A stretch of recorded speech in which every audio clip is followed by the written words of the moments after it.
Hello, everybody. If it's Wednesday, it's Warhammer, and that must mean it's time for another episode of Warhammer Weekly. Joining me, as always, late because of technical reasons from a hotel somewhere in the great country of the United States of America. Who knows where he is? It's Tom. What's up, buddy? How you doing? I'm literally in one of the Holy Wars hotels. Yes, I understand. I know where you are. I'm not trying to give away I'm just trying to dox you. I don't care. Let them come. I have Sure. somebody to play games with tonight. Well, to be fair, saying I'm in one of the Holy Wars hotels does not narrow it down much. That could be many hotels. Like 3 or 4. Yeah, we've been a lot of places with that tournament over the past 10 years. So, that's fine. Hey guys, this is Senator John Ossoff. John Ossoff wants to talk to us. Well, that's nice of him. Hey, John, how you doing? Tom is starting up the show and had a little ad going. That's what happened there, I'm quite sure. Good for him for putting his ads on YouTube. Way to think ahead, social media team, for that senator, I guess. What political candidate? Who's advertising on YouTube? Well, real swing there. Anyways, this is the high quality content, by the way. That's hilarious to think that somebody's political ad is in front of Warhammer Weekly. That's very funny to me. This is just where we're at, you know? Sure. It's the season we're in. Yeah, this is your demo. Anyways, tonight we're going to talk about what Warhammer Age of Sigmar should be learning from other games. We're in a learning mode tonight. We're going to talk about some other war games. We're going to talk about D&D. We're going to talk about Magic, all those things. And we're going to figure out what they can learn. But of course, first, before we do any of that, Vince remembers that he's got to get his notebook, the one thing he never remembers to do. So we can go to the news. So I can write down timestamps every time. It's like John cracking a cold one at the beginning of TUP. You got to have certain rituals, and me reaching to the side to grab my notebook that sits on my desk is part of my rituals. Anyways, do you remember when I used to crack a soda at the beginning of our show? And it was until I yelled at you so much to tell you to stop it, because I'm not doing a bunch of post recording sound editing like they are, so it's just deafening everybody. There you go. Absolutely. All right, news stuff. Let's go. First off, the thing we all know. Rumor engine? There you go, Tom. There you go. Say the words. Okay. Absolutely. So 40K stuff. This is like the worst rumor engine I've ever seen in my life. What is this? This is awful. A dongle? Yeah, you should feel bad for this. What is this? This is terrible. Green Mountain models, clipping sprues and cracking dews. Yes, indeed. There you go. So at any rate, this is terrible. Next thing. I'm not even going to deign to talk about this awful rumor engine. Well, I mean, I'm okay talking about the new Bretonnia Warhammer quest. Yeah, what is happening here? Absolutely. So let's go to that.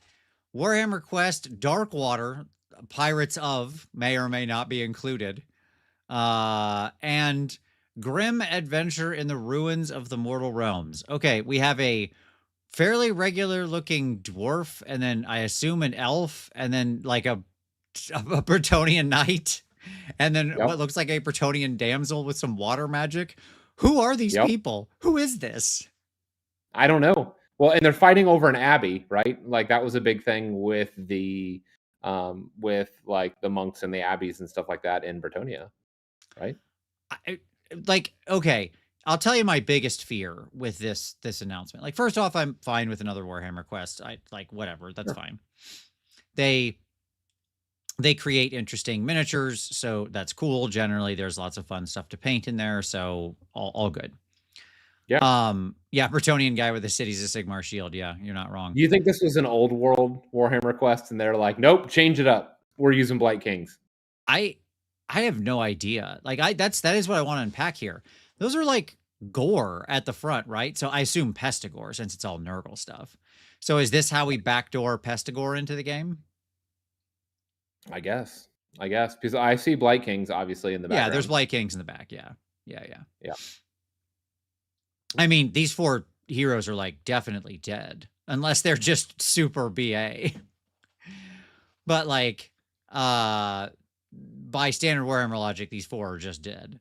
That's a lot of Blight Kings. That's a lot of meat coming at you. That is a lot of meat. So one, if this backdoors Pestigore into the game, okay, cool. That's great, I guess. That's fun. Yeah, here's the real question. Is that really just a ghoul? Where are we talking about here? Look really closely at the warrior in the front and center. At the warrior in the front and center. This guy? Who? Okay. I'm looking. Is there like a thing? Is there like a reflection thing? You don't see the ghoul there? But are you talking about the joke here that this guy's really a ghoul? Is that because he's not a Bretonnian knight? No, if they would have done something fun, like in the reflection, they would have had him be an FEC ghoul. That would have been really cool. How amazing would that have been? Yeah, sure. But no, I mean, like, he's just that guy. I was trying to figure out if you're like actually making a reference to something real. Nope. Because there's like you can if you zoom in, you see like the cool Blightcaster back here. He's kind of enshrouded, right? You can see the little whatever these guys, I don't remember their names. This is like a these little dudes. Like it's clearly Nurgle. And like I assume this is how we get Pestigore. My biggest fear with this, okay, is that when we saw those 4, like the preview of like the 4 minis, like one from every alliance. Yep. Okay. Vaguely, and one of them was Nurgle. Yep. So maybe this is where that comes from. But my fear would be this is where all 4 comes from. If we don't get an ogre refresh and everything's just in here, like this is 4 heroes, but traditionally Warhammer Quest, you've had like a bevy of different heroes you can pick from. Okay. Yeah. So if there's just like an ogre hero and that's the one new guy we get, you want to talk about the greatest disappointment in the history of like disappointments. The want trombone could not be strong enough. John Vargas, I have a question for Vince. Should I put airbrush flow improver with my primer in my airbrush? In general, you want to have like 2 to 3 drops of some kind of thinner / flow improver mix into your airbrush before you put anything in. Not a lot. You don't need a ton in there, but yes, you always want something to lubricate that area, especially before you put primer in, so it doesn't stick as much to the side or dry instantly. That's if you don't, it can get in there, dry pretty fast, and then you get dry tip, especially if your airbrush is if it's very cold in your room or warm in your room or anything like that. There you go. Okay. Like, to return back to this, my God, it would be like the disappointment of the year, right? It'd be the worst thing. It would be so delicious. Yeah. Yeah. Like if it's my point, Hades, is if it's one ogre hero, that's disappointing. That's not, you're talking about the bad guys getting a bunch of expansions. And by the way, like 80% of those expansions are now called into Legends, other than like the best stuff out of Curse City. Right. But that was like, if Nurgle gets an expansion out of being the bad guy, yeah, great for Nurgle. Nobody's going to be disappointed by that, right? Like if they get new Pestigores and a new hero or 2 that's a bad guy, cool, great. Yeah. That's a good time for Nurgle. But they don't need a whole army refresh. But if like the ogre refresh is just a single ogre dude in here and so on and so forth, if the other 3 factions are just heroes out of here, yeah, big thumbs down. Big thumbs down. Okay. Yeah. So that was my immediate nightmare, Tom, when I saw this. Okay. So what format of Warhammer Quest do you think this is?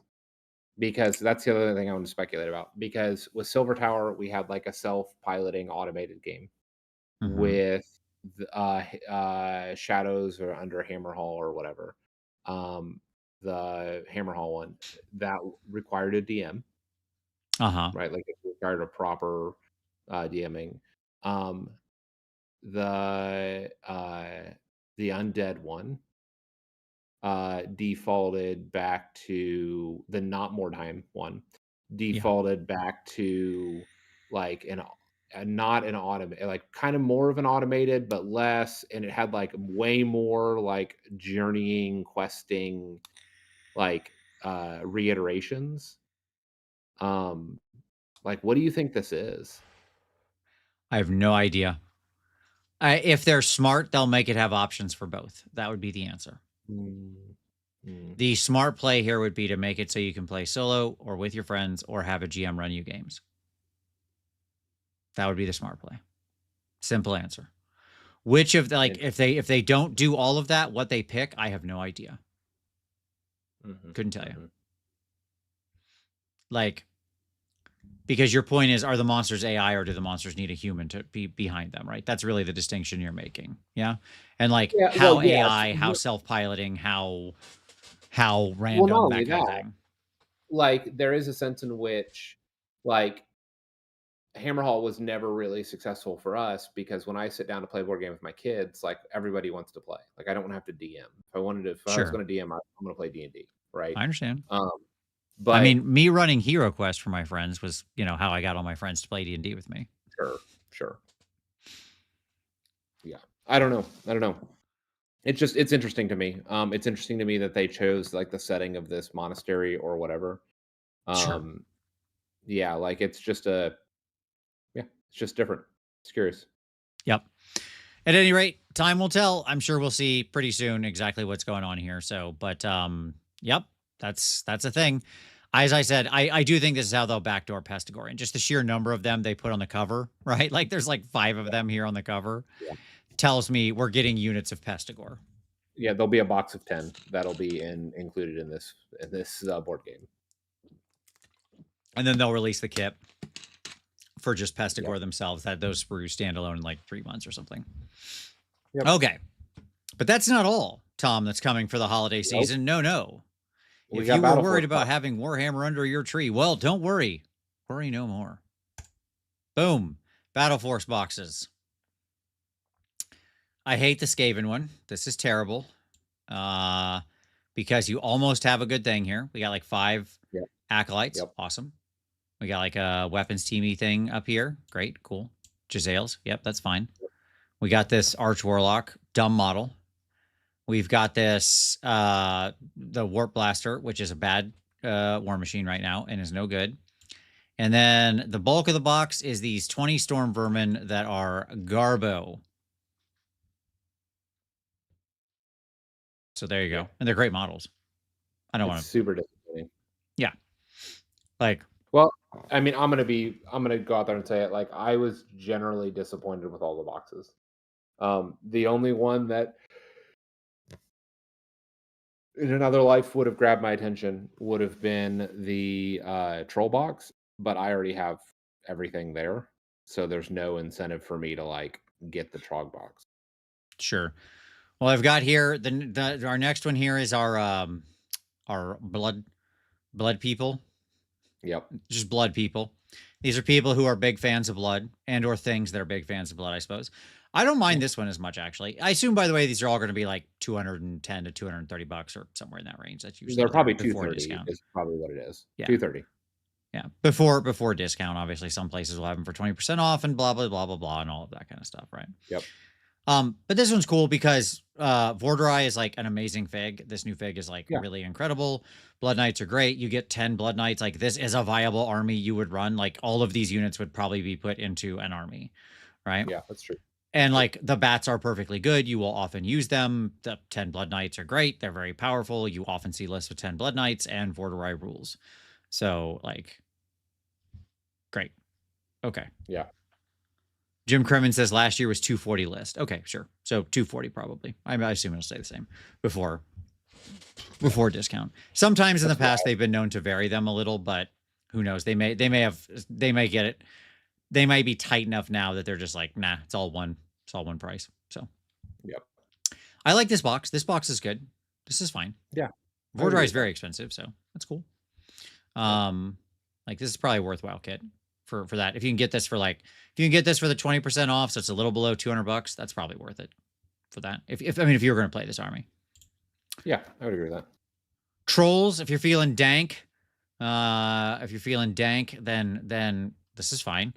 The funny part is they give you 3 of the old river trolls, but I mean, that's okay. Like it's just hilarious to see them still in a box. They look so out of like date compared to everything else in here, but they're fine. Like there's nothing terrible about them. But you get Big Trug, you get the cool dank hold guy, and you get 6 stone trolls, which is what you want. And then you get 3 little river trolls for fun and variants. Okay. Troll one's cool. It's a lot of trolls. Yeah. It's a nice start to a troll army. Yeah, exactly. Like if you're interested in trolls and like the Goblin Force, okay, this is literally the perfect box for you. Yep. I can just say I love the terrain that this Warhammer studio makes. By the way, where they photograph these guys. Look at how amazing Yep. these like mushroom things are behind Yep. them. Right? They make me want to play in the spaces that they've made, I know, right? whether Like or not. when they write Warhammer, they're not seeing us playing at competitive tables with L-shaped walls. That's not what they hope. What they hope is we have tables like this, that we do this and try to create these Yep. incredible scenes for and, Yep. and narratives and stuff like that, right? Same with like the Yep. Blood Knights. They've got this cool, like this neat, oh, it's just a background, right? That's like just literally a background picture they set up, but it looks awesome. So, anyways, the Skaven one's fine too. Good, great photography.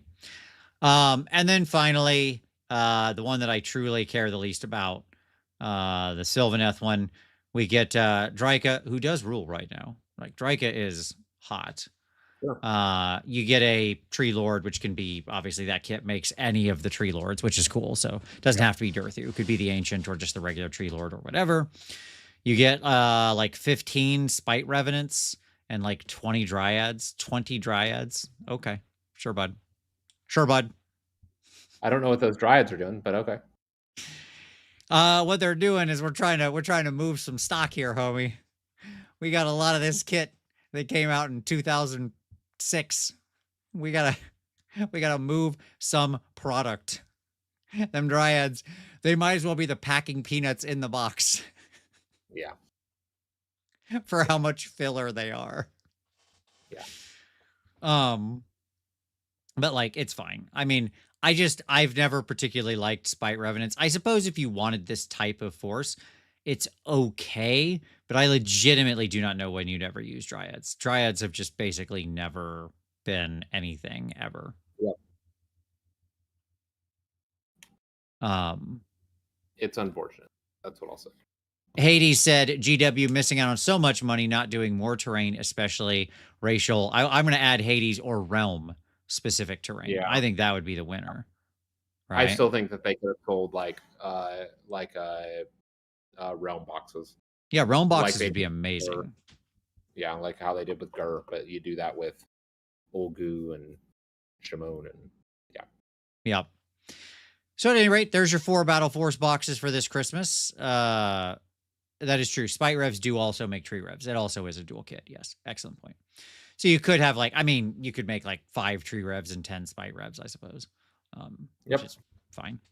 Again, I don't hate this box. The Tree Lords are cool, and they're the various and sundry builds of Tree Lords are all like valuable at different points in time. Dryka rules.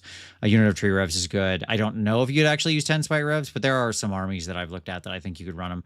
I just think it's basically like 20 dead Dryads that are just nothing. That's just nothing in the box. Yeah. So, and like you really can't miss on the units in these for them to be worth it, right? So, yep. I don't like Sand said 4 boxes and 0 fear of missing out. There you go. Yeah, I mean it's true. Yep. All right. So that's our Battle Force boxes. That's cool. I definitely think in my mind the Vampire, it's like vampires, Trogs, Skaven, Sylvaneth. Like there's almost all that Skaven is to be had on the cheap. Sure. Like you just don't need it from those boxes. Right. It's a bunch of stuff that was in the starter box. Not all of it. Not all. No, of it. But like, a bunch of it was the Warp Blaster, the Jezzails. You know, like there's a bunch of that stuff was so. Certainly.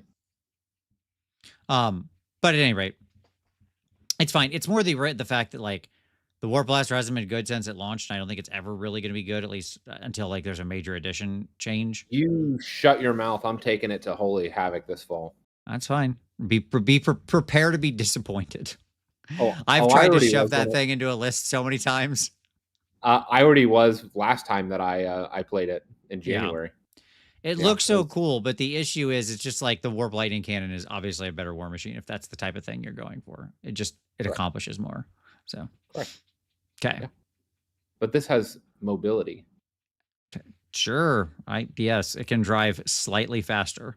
Okay. Let's see. Colin Patesman, he says these are going to be doing some serious shelf warming. All duds, in my opinion. And then Haiti said, yes, Warhammer 40K got 7 boxes this time. Yeah, that is true. Yeah. It's wild. Yep. 7 boxes. So there you go. That's a lot. That is a lot. But and I didn't even look at the article. So I'm just, how many of them are Space Marines, people who looked at the article? I did not look at the Warhammer 40K Christmas boxes because I just didn't there's care. probably going to be Space Wolves. And I assume. there's probably going to be... What is it, like of the 7, like 3 of them are some form of Space Marine? Evil Space Marines count as Space Marines. Just saying that. Good guy Space Marines, bad guy Space Marines. You're all Space Marines. Morty Hammer, 1 out of 7 is Space Marines? That's insane. I can't believe that. What's going on over there at GW? Leaving money on the table, guys. Slanesh. Okay, 1 Space Marine, 1 spiky Space Marine. Okay, yeah, Chaos counts. All right, if you're, like, I'm just saying, Chaos Space Marines count. Okay. Justin Crandall says 3 Space Marines. Okay. Votan. Tyranid. 1 good Astartes, 1 bad Astartes, and Slanesh. There you go. Yep. Excellent. Oh, one of the boxes has Fulgrim actually in there. That's cool. Yeah, it does. That's neat. But that's still Fulgrim Space Marines. 12 other models, yes. That's fine. That's still Space Marines. Yep. Spiky Space Marines, Iron Halo, Strike Force Space Marines, and Guard, a Krieg box. Sure. No Space Marines. But a lot of dudes. All right. Our last news item here, Tom. Yep. It's a picture. Is, miniature of the decade. Miniature of the decade. The picture I have here has 3 miniatures on it. Archeon, Bastion, Carthalos, Ultimate Chad of the Stormcast, and a Furby. I'm not sure why the Furby was included in this picture. That's weird, I thought. I thought Magic was doing the Furby crossover. I don't understand why those Furbies are getting everywhere. I love how he is there. Like, was Usharon really that, like, beloved? My joke aside, people freaking love Usharon. Okay? Like, okay. People love him. No, Tom, I don't think you understand. They love him. They love him. The amount of hate I get for saying I think the Usharon sculpt is not very good. Like quality-wise, I think the detail on it's good. Like, as I've said many times, like the musculature and stuff like that. That is incredible sculpting from, I assume, Seb. The pose is what I hate. Yeah, of course. But anyways, yes, hence the joke of Archeon, the Grandmaster of the Apocalypse, the leader of the most BA Stormcasts, basically all the Stormcasts, other than Sigmar himself, and a Furby. There you go. The other image I actually quite like more. That includes both Be'lakor and your boy. Yes, there's one with Be'lakor and Sigvald. I thought about pulling that one down. But honestly, like the 3 of those up against the 3 of these, if we were doing like some kind of bracketing system, they would lose pretty bad, pretty fast. Chase says, I voted for Bastion. Look, Bastion rules. He's a really beautiful mini. I mean, of the decade, I would vote for the re-released Keeper of Secrets. That's a pretty easy one. I think she's like legitimately the best sculpt they've done. I think she's incredible. I'm super biased, but like I've painted 6 of them. So I think I know it pretty well. Okay. And like, I just think it's an absolutely gorgeous sculpt. It's plenty of negative space. It's live. It's great. I guess so. I was gonna say, would you say even more so than the Free Guild Cavalier Marshal? But yeah, probably. Yeah, for sure. None of those little guys are making the cut. Like, don't get me wrong. There's great sculpting going on in the little guys. Like you could broadly create a group called We Really Like Death Dealer. Okay. Yeah. And that would be like the Cities guy and the Nurgle Harbinger of Decay and like the Dark Oath horse boss. There's like 5 versions of just that's Death Dealer. Right? Yeah. Like we just looked at Death Dealer. We thought Death Dealer was pretty cool. It's a great piece of art. So we just knocked it off like crazy. Okay. You could that could be a whole category in its own. Best Death Dealer knockoff. I hope Frazetta is getting some royalties over here. That's all I'm saying. Okay. At any rate, but yeah, like there's so many really of the decade is crazy. There's been a lot of really amazing miniatures since the studio has really stepped up its game since like 2016, 2015, Yeah. right? Yeah. And so some of the it's so obvious there's like a cut line where you where miniatures past like before a certain line just feel like they're from another eon. Right. It's so funny because like looking at this list, like I actually am a really big fan of the Black Coach. But I hear that. Like I hear you're like you haven't painted one. I'm not but- actually yawning in response to the Black Coach. I was yawning because that wasn't a joke. I was just tired. Yeah. But I am kind of yawning, so it's appropriate. No, I hear that. But I mean, I would argue that the Keeper of Secrets is just like it's fine. But that's why we're all arguing over aesthetics. It's whatever you find fine. Yeah, of course. But that said, like there are a couple standouts for sure. For sure. Yeah. I mean, Oosh will get a ton of votes. He'll be one of the top vote getters for sure on the AOS side.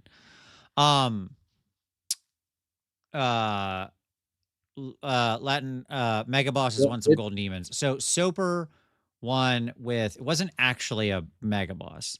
He converted one of the like a brute boss over to looking like a Mega Boss, and I think he won that. Like that was just one of his Slayer Sword wins. They were back. That was 2015 or something. I believe somebody else has placed since then somewhere with an actual Mega Boss. Yes, but I'd have to go back and look year by year. Interesting. Mini of the decade, Grot Scuttling. Is that in the survey? Nope. Grot Scuttling. Okay. So there you go. Get your votes in now. Make your voice heard. Democracy in action, I guess, or something. So there you go. The real things we're voting for. All right. Yeah, my this choice will give would be you faith Keeper. in democracy again. Yeah, exactly. This will restore it. Yes, my vote would be Keeper. Would yours be Black Coach, or what's your pick? Over like there's other Nighthaunt things I would pick out of there. Like Kurdos is better than the Black Coach. I don't know. Lady O like, is better than the Black Coach. Lady O is good. Like I just for me, and maybe it's just because of like the way that I framed mine. Right? Like because it really embodies the essence of the centerpiece. Mm-hmm. Right? Like when I think when built right, like it is a very like dynamic, interesting, like compelling vision. I don't know. I would say that it like I think Bastion is in there. I think that the Keeper probably is in there just because of the cloth of her dress. I know it sounds ridiculous. No, it's a really beautiful model. Yeah. I would probably put Lady O in there. Black Coach. Although anything that I convert gets exempted. Like I was thinking about a number of different models that I was looking at just on the list just a minute ago, and I was like, oh, that was great. Like I was looking at Marathi, for example. I was like, oh, Marathi is a great model. Marathi's amazing. Marathi is amazing. But then I was like so there's some love for Vizek Scour in the chat, and I agree. Vizek rules. He looks great. Yep. So anyways, all of that to say that like I think there's good stuff there, and I think it's going to be a tight category. Sure. I mean, you'll see a very diffuse sort of ranking because obviously there's, people's aesthetics are very personal, right? So, and the studio has manufactured a lot of centerpieces. But what I do have to say is if you vote for Kragnos, I don't know what to say to you. You've gone wrong. I don't have that Kragnos model in any of my armies. I have other Kragnos models that counts as, but not that one. We don't speak about Kragnos. Nope. Okay. Man, imagine if Vizek had been in that battle box. Sure, it'd be a lot better. A lot better than 20 Storm Vermin, that's for freaking sure. All right. With that, Tom, the news is finally over. My God, our long national nightmare has finally ended. All right, let's move to some pick of the week. What would you like to share with everybody for your pick of the week, Tom? You know, I haven't mentioned it in a while. I'll mention it. Y'all have been doing a great job on Fireball of the Gazebo, and so I wanted to disprove that. So Thank you. even though I don't always agree with everything that you're talking about or the positions that you take, Sure. yeah. We'll have you on as a guest sometime so you can yell at me. Sure. Well, you haven't ever had guests on before, so I don't even know what that means. At some point we will. We're planning guests. We got to establish the podcast before you have guests on. No, thank you. I appreciate that. I mean, look, this week's episode was, and I try not to talk about it during pick of the week. A couple people chided me for talking about it too much, so that's fine. I'm trying to leave it to the side, but you picked it, so now you open the door. Thank you. That was not planned. It's my fault, folks. It's okay. I really do want to talk about this for a minute because this week's episode was all about riffs, and like I prepped the hell out of that show. Well, John has never played riffs, so correct. He didn't even know anything about it. Okay. And so like being able to, I'm like Aladdin taking Jasmine or whatever on the magic carpet tour, just like singing a whole new world or whatever. That's what it's about, right? Like at any rate, heroic Germans, Nazi Americans, pretty much the fascist Nazi state Americans. Yeah. Yeah. Like Riffs is such a wild ride. And so like I plotted out this whole travelogue, taking him around the world and the universe and explaining things and all of this. And like, obviously it's a flyby. Like I can only give him the high level because it's just, it's insane. And it's like 100 books, not counting rifters, right? It's not 100 books. Like I went and looked recently. It is 99, Tom. I actually did look in my research for the show. Yes. The Riffs branded books, there's the last one print, or the last one that technically hasn't released yet, but has been numbered, is $8.99. And 800 is their thing, and they do it in sequence. All their different game lines have a number sequence. So yeah, it's 99 books, not counting the rifters. Crazy, right? That is crazy. So at any rate, it was really fun, and like I had all the art prepared and all of this. So just if you really want to go on like the wildest ride of the silliest but most amazing RPG in history, go check out the episode. It was just really a lot of fun to do, and I hope my enthusiasm comes through the whole episode. So, all right, I have 2 picks of the week this week. First off, one that is relevant, very relevant to our conversation tonight, is Sam Pearson. Which, by the way, Sam. Somebody get this to Sam. Does somebody know Sam? Where does he live? Does he live like on an island alone? Is there anyone who ever sees this guy? Sam, this is me directly reaching out to you. There is no way to contact you that you have that I can find publicly available. I'm not just going to yell at you on Twitter. Okay. So like, reach out to me, Sam. I left a comment on your video and said, hit me up, buddy. Come on. I want to have you on the show. Like I do 2 different podcasts that I think you would be very good on. So at any rate, if you run into Sam down at the market or the pub, please tell him to contact me. Okay. I think he's because Sam was the one that we met that he designed the KO book, right? He's designed a whole bunch of stuff. Just a whole bunch of stuff. I mean, you're saying he's still angry at you for your crack at him in 2017? He's not only angry at me. Like you embarrassed him in front of Pete. In our little exchange. I did. That's why. He's about the 3 things he designed. And I said, like, he'd mentioned, like, I don't remember what the 3 things he did at that time was when he joined the studio. And we were all sitting around, with like Pete and everybody from the studio. And it was like Warcry, like Underworld's Warcry, and the KO book or something like that. And I said, well, you got 2 out of 3. So that's not bad. That's why he's not talking to you. That sure. Right there. He's still angry at me from 7 years ago for my very funny joke. That's fine. Yep. He's in South Korea. That's fine. Okay, somebody in South Korea, tell him. Come on. What's going on? Can I get somebody from Huntrix to track him down, please? Okay. Like any of the 3 members in between killing demons, go text to Sam and tell him to come contact me. All right. So at any rate, his most recent episode on activation systems was great and really, really, really good. And he went deep. It was like 40 minutes long. Okay. So yeah. Mike said I'm in the book of grudges. Yes, indeed. Apparently. So, uh, it was really good. Just a nice breakdown of the two main activation sort of systems you would normally think of. The I go, you go versus alternating activations being your sort of two primary, although there's certainly many other options. And I just thought it was really well explored. And we'll talk about it some when we get into what we should learn, because I think he himself makes some good points about how some stuff could be stolen. The second video is on Hellsmiths. I'm continuing my Hellsmiths journey. We'll talk about that more in a moment. And the 2+ Tough Doug did an awesome lore video on the Hellsmiths, which was great because I'm not reading that crap. I believe that. So that was good. Thank you. Like, I mean, I read some of the stuff that I didn't know what it was. Like, if I literally didn't know what it was, I was like, what is this thing? I read it, but other than that, I was like, nah, I'm good. I know the rest of this close enough.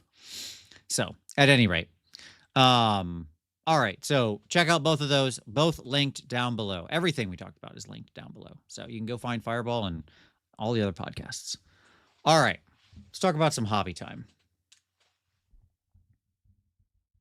Okay.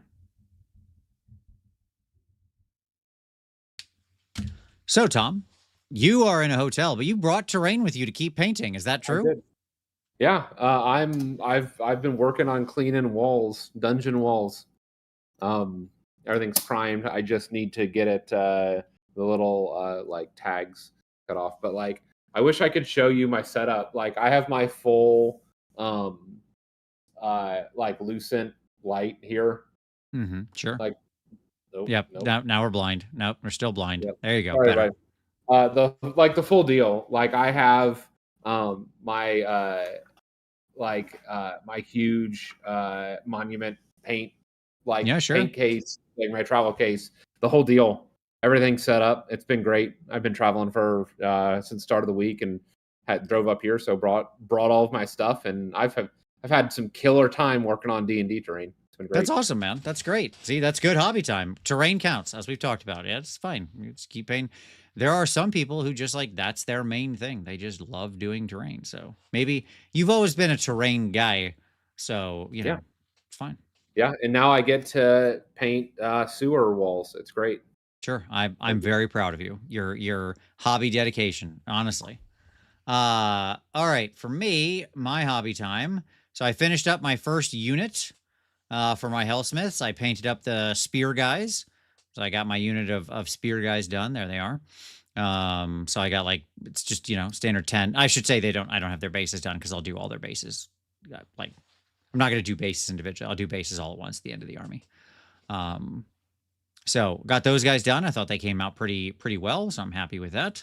I thought they looked pretty cool. And the new paint scheme, I'm really loving it. And I like how it looks and feels. It's very poppy in real life. Like that like copper bronze sort of mix just really shines. So that's pretty sweet. And so I finished them up, and then I am working on this guy. Boom. He's relatively early doors still, but that's okay. He'll come along quick. He's actually not too complicated of a mini. It's just going to take a lot of time because I'm working my way around him right now, like lining him with all the green, and that takes a really long time.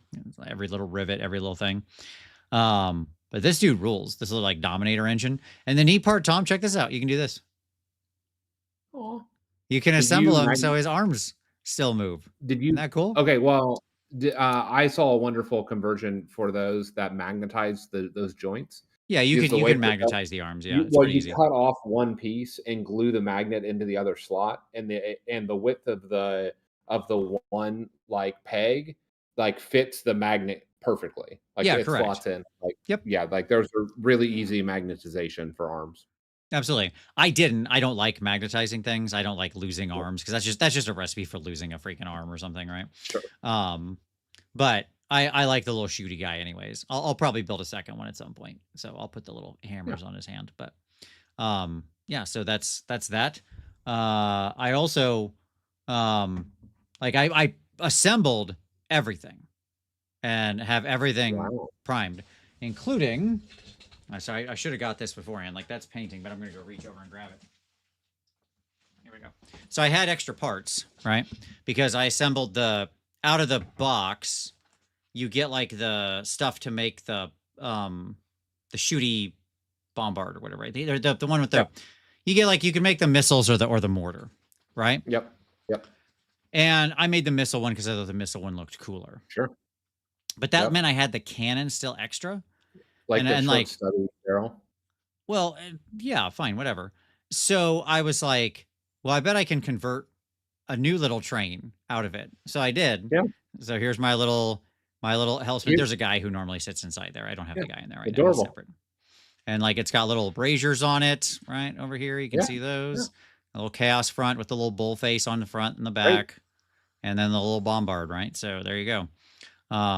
Yeah. So I made a little backup. It's about the same size as the actual other one too. So there, I built it so it's the same size. So now I have both of the war machines just built out of like some extra kits and a little like the frame is like some little 40K vehicle or something, but I just covered it up with enough crap you can't really tell. So amazing. Yeah. So, but I'm digging this Dominator dude. He's so cool. Like just put him together. One of the things I'll say, Tom, with the Hellsmiths, they're really easy to assemble. Like, oh, nice. Yeah, like assembly wise, this army was a dream. Okay, like I assembled the whole thing and it went together fast. The infantry guys are great. They're simple. A lot of parts are swappable. Like there's basically there's not much that has to be on one particular model. Like kind of the core, torso, and legs are sort of the locked in things. And then everything else is pretty much whatever you want. Like heads and helms and arms and stuff can all just be whatever, and shields. And yeah, like this guy wasn't even this Dominator dude, he's not even that many pieces. He goes together super fast. So that was good. What did I do for the banner? What did you do for the banner? I didn't. What do you mean? That's just the banner. That's what comes in the box. I just assembled it, if that's what you mean. I think on their war scroll they don't have a banner for some reason, but he has a banner. So I just assembled carries the banner. It doesn't do anything, but he carries it anyways. It still looked cool, so I was like, whatever, it's fine. Yeah. Like good luck. Yeah. So there you go. So that was my hobby time. Just Hellsmith City, baby. That's what this was. Whole army assembled, and now we begin the painting. So there you go. All right, Tom. With that, why don't we transition on down the road? But what I'm really jonesing for now, Tom, by the way, is a game with my Hellsmiths. For reasons I haven't been able to get a game in the past 2 weeks, which really sucks. And I've got these guys, and I really want to get them on the table, and yet like no one is available for multiple weeks in a row. Like everybody that's in my normal group, like no one, like 5 different people, like nope, nothing. So whatever, I'll get a game in eventually. Hades, Vince, since you have the tome, does GW really not do ears roll? Oh, War Scroll battalions anymore. War Scroll battalions. Do you mean like in, I don't know what you mean. Do you mean like in the, like in the Path to Glory stuff, or what are you asking, Hades? I'm sorry, I'm not understanding. Yeah, they haven't been done battalions in a while.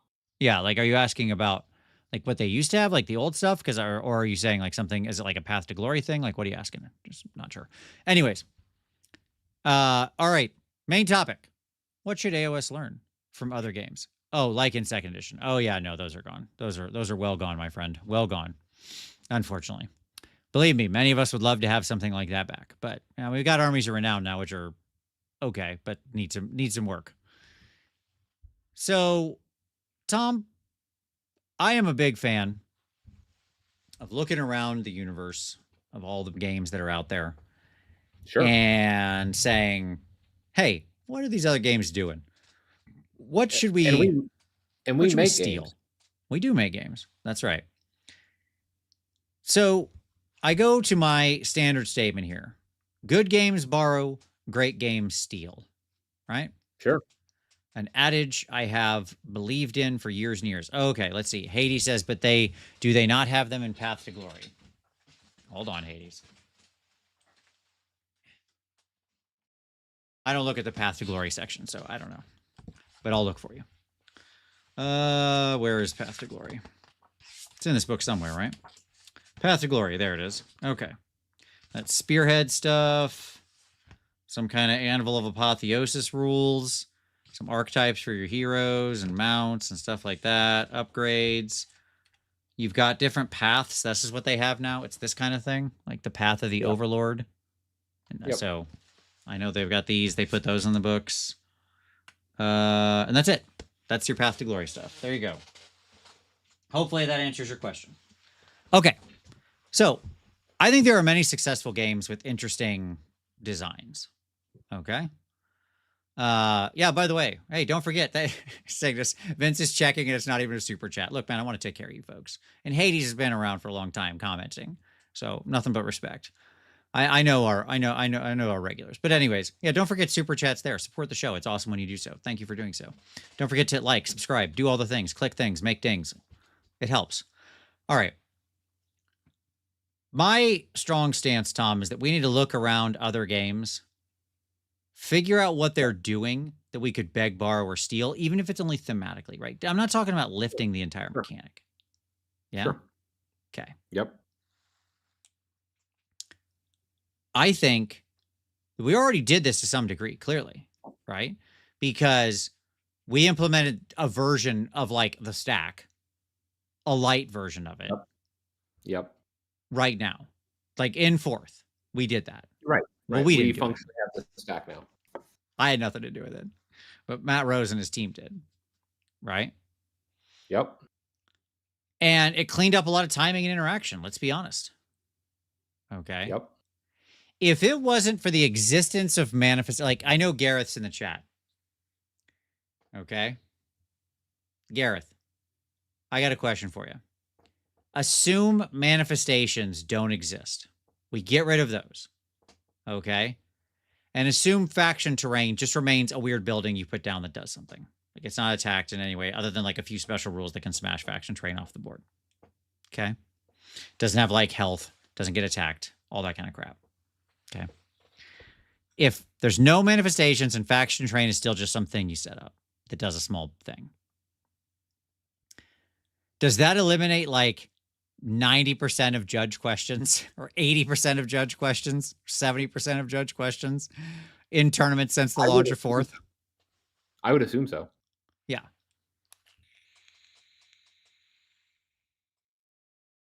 Those weird proud males. Yeah. Yeah. We implemented this beautiful system that made the game so much easier to understand and interact with. And then on top of it, we stacked these horrible manifestation rules that were just nothing but confusion. They were just like confusion in written form. Yep. That's true. Manifestation rules are like a puzzle that the Riddler would write for Batman. Riddle me this, Batman. Yes. Wind is a unit that you can attack, not a unit that halts your movement. In phases 3, your movement, you see, will be stopped for thee. Like, what the hell are we doing here? Okay. Oh, woo. So at any rate, that's my point, right? I think that like that taking of the stack, those clean interactions. Okay. Yeah. Oh, we're doing a whole magic. There's a whole magic slide, Fortune's Fool. We're going to talk about magic hardcore. Okay. Yeah. Until I quit my normal job and can afford to do an AOS or a magic podcast every week too. I'm going to keep sneaking it in. Okay. Yes. Win is a clock like a train. That's right. Absolutely. Okay. So we're going to look at other war games, Magic, D&D, talk about what we should learn, and importantly, what we should not. Because there are some things that these other games are doing that we should absolutely not be stealing. And as we're going through here, I want to hear your ideas. Okay? Sure. So, you out there in the audience, you are going to be critically important to this discussion. Because I can't play every war game. I try. I play a lot. Sure. I read a lot. But the reality is just some of them I'm not as into, right? So Chris H, I don't want to make that the whole show, but let me just say, I agree. That's it. I'll leave it at that. Okay. I think I might have a joke about that at the end, actually. All right, Tom, you ready to get into it? Yep. Okay. All right. So let's begin. Oops, sorry. Let's begin with other war games. Okay. Okay. So this is just writ large. I've got a couple examples. I do not intend this to be all inclusive. I just wanted to pick a couple of things that I thought would be interesting. I didn't put in an activation thing because I think that's a broader conversation. Did you watch Sam's activation video yet? I did not. Okay. It's worth watching. Let me just say. Okay. Yeah. But it Just sort of ties GW. in to the old world point here. Okay. Yep. But like if you had from other war games that that whatever, is there anything that immediately pops the top of your mind you want to steal? Yeah, so I think that they've cottoned on to it recently, but I want to put a pin in this, and that's particularly so Shatterpoint. Shatterpoint is a skirmish game, Star Wars skirmish game, and each of the Star Wars skirmish games, it's basically you choose two groups, bands of weirdos. Right, Yep. is essentially like the entire game is choose two bands of weirdos. Got it. All right. That's your right, like that's your army. Yep. And I'm like, I'm in. I'm like, two bands of weirdos, cool. I'm gonna take Ahsoka and Bo-Katan and their little group of Mandalorians. Yeah, they each bring some kind of people with them. Yeah, I understand the premise. Right. Exactly. I've seen the boxes in the store. It's like Yeah. Ahsoka has her band of weirdos and Bo-Katan has her band Like of different people have Mandalorian different bands of weirdos. weirdos. Yeah. Yep. Like you can grab like all the Bad Batch, like the two Bad Batch, like Bad Batch gets split into two bands of weirdos, right? Gotcha. And it's super compelling, not because of the gameplay, but because of the bands of weirdos. Yes.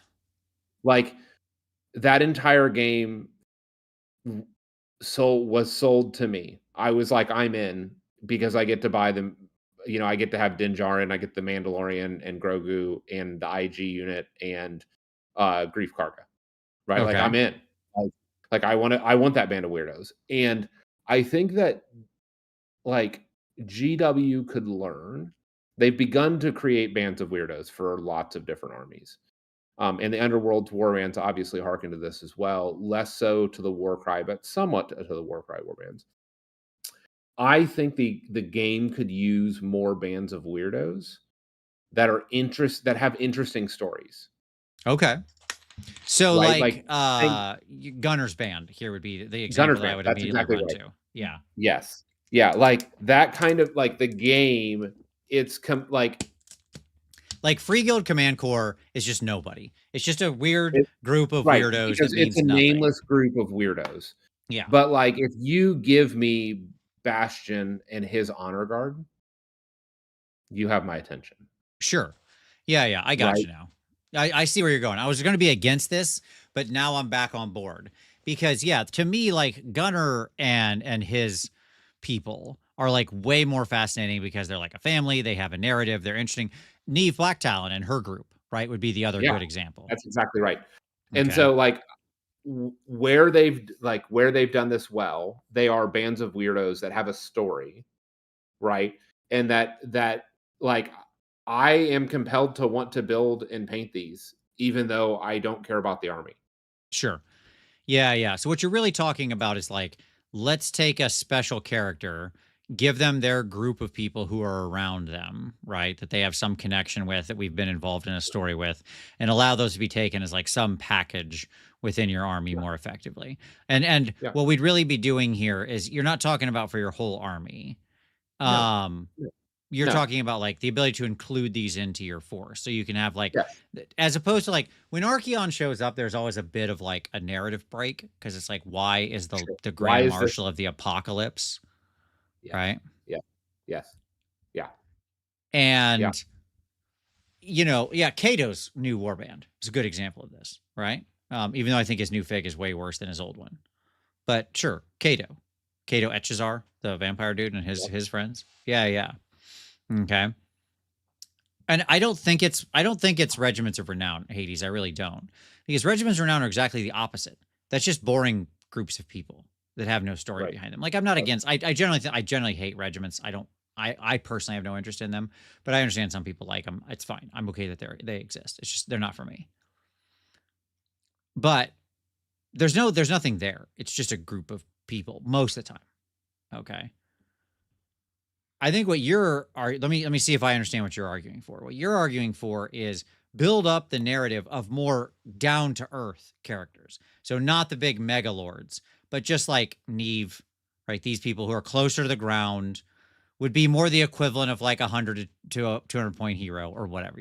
That like just to ground this in game terms, right? And like, I deeply respect that people want to make their own characters. Sure, that's fine. Yes. Like, I deeply, deeply respect that. Yep. But I think that I get pulled into armies when I see certain groups of weirdos that are just interesting. Mm-hmm, sure. Right? Like, and I think that all of their narrative marketing needs to be around this. Sure. Like, all of their like video content, and they've started to like grab onto this, but I think that there's actually real gold in their minds, right? And this is what Shatterpoint does well, is it casts a vision for groups of weirdos. Yep. Sure. Okay. I like that. That's cool. I dig that. Chris HSC, give me a sub-faction that is interesting and let me make my character in that. And I think that's fine. We're not saying don't do that. Like, this is just, you can choose to bring in to like, it'd be, 250 points of your 2,000 point army, this like special group who's guest starring in your army without overwhelming your story. They're there helping out your hero, right? Like, Drecky's a great example. The Drecky Flint. He brings a unique frigate. Right, the A-Sling or whatever. Yeah. Right, the A-Sling. Like, that makes me want to buy a frigate model and convert it to be the A-Sling. Sure. Yeah. Right? Like that actually gives me motivation. I would much rather like if I could buy a box that would have him and a frigate in it with a special conversion sprue for that frigate. Yeah. Right? And maybe some of his famous, like companions. I'm in like that. Yeah, the reason I actually like your idea the most is just because I like the idea that they would go out and develop more stories, especially from like these a lot of these armies that just don't have low to the ground interesting characters and narratives that we can really latch onto, right? Right. Fire Slayers, Iron Jaws, like basically destruction writ large for the most part, right? Because like, again, Gordrak is Gordrak, but he's like the leader of all of the Iron Jaws ever, basically, right? Correct. That's not what we're talking about. I want to see like a cool mega boss or something, or Ard Boy boss or whatever, who has like his band of weirdos. Yeah. Who like, and they actually develop real stories for them, like they did for Gunner, like they did for Neve. My dogs are both here, by the way, as you can see. There you go. So hit like for the dog. Hello, Aspen. Just checking out the Skaven box. Got to make sure everything's okay. It's been there. That box has been there sitting open for, a year. But now it's interesting because that's how dogs are. Okay. So I want to hit a couple of items here. That's good. I like that. A Song of Ice and Fire. A game that I don't particularly have any great love for. It's fine. I make fun of it all the time because Scott likes it, and it's fun to make fun of things that he likes. Sure. But like in there, they have these like non-combat units. Okay. Yeah. And they're like this. They're there to represent the political movers and shakers, the people who don't like directly participate in the battle. Okay. Yeah, like Tyrion. Yeah. Sure, exactly, or whatever, Cersei and people like this, right? They're like they're not going to be out on the battlefield swinging a sword around, but they still have like some impact on the battle. And effectively, like there's a little mechanic that you use of what they can do, and you can activate them. And as you flip, you're reducing the choices of what your opponent can do, and so on and so forth. But if you burn too quickly, it's yada yada yada. So like I appreciate it because I do think it's a neat thing that can represent characters from the world that aren't really about fighting. Okay. No, you're okay, Colin. It's fine. But great minds think alike. I love that mechanic too. It was the thing that when I played A Song of Ice and Fire impressed me the most because I thought it was really well thought out design that really spoke to the world. Mm-hmm. Right. And so it just like it feels like there could be lots of interesting ways to do the same thing here, to have like political advisors and or characters or things like that that are off to the side. I don't know what it would be, but I thought it was neat. It's a neat mechanic. Some version of that would be cool to steal.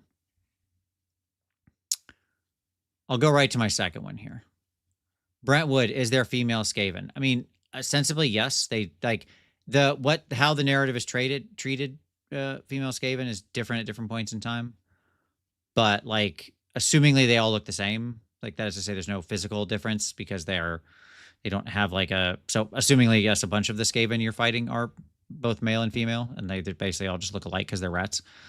Some of the older lore was a little more terrible about that, but at any rate, so pick your poison. Okay. In Sam's video, somebody asked earlier, Sam Pearson, SPGD, Sam Pearson Game Design. The video is linked below, the thing I mentioned earlier.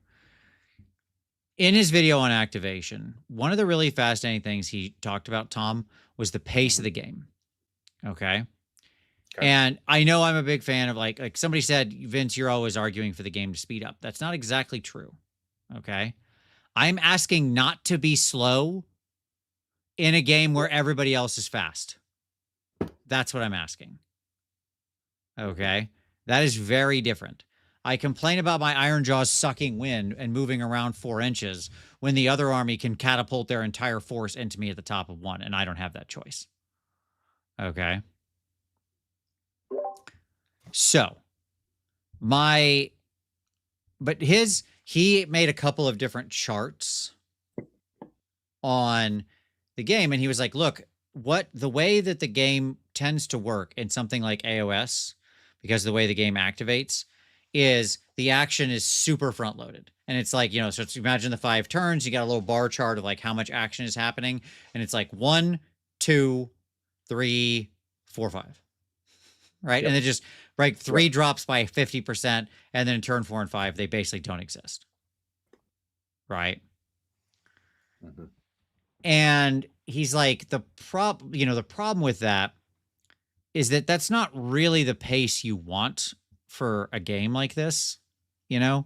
Like what you would ostensibly want is something that like because he talks about one of the advantages to I Go, You Go is it allows for broader strategic play. You can like execute big maneuvers, move a lot of things at once. Right.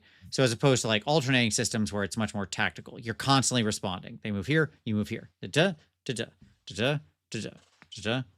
Right. 1-to-1. It's always like this, right? Each thing is countering the last thing.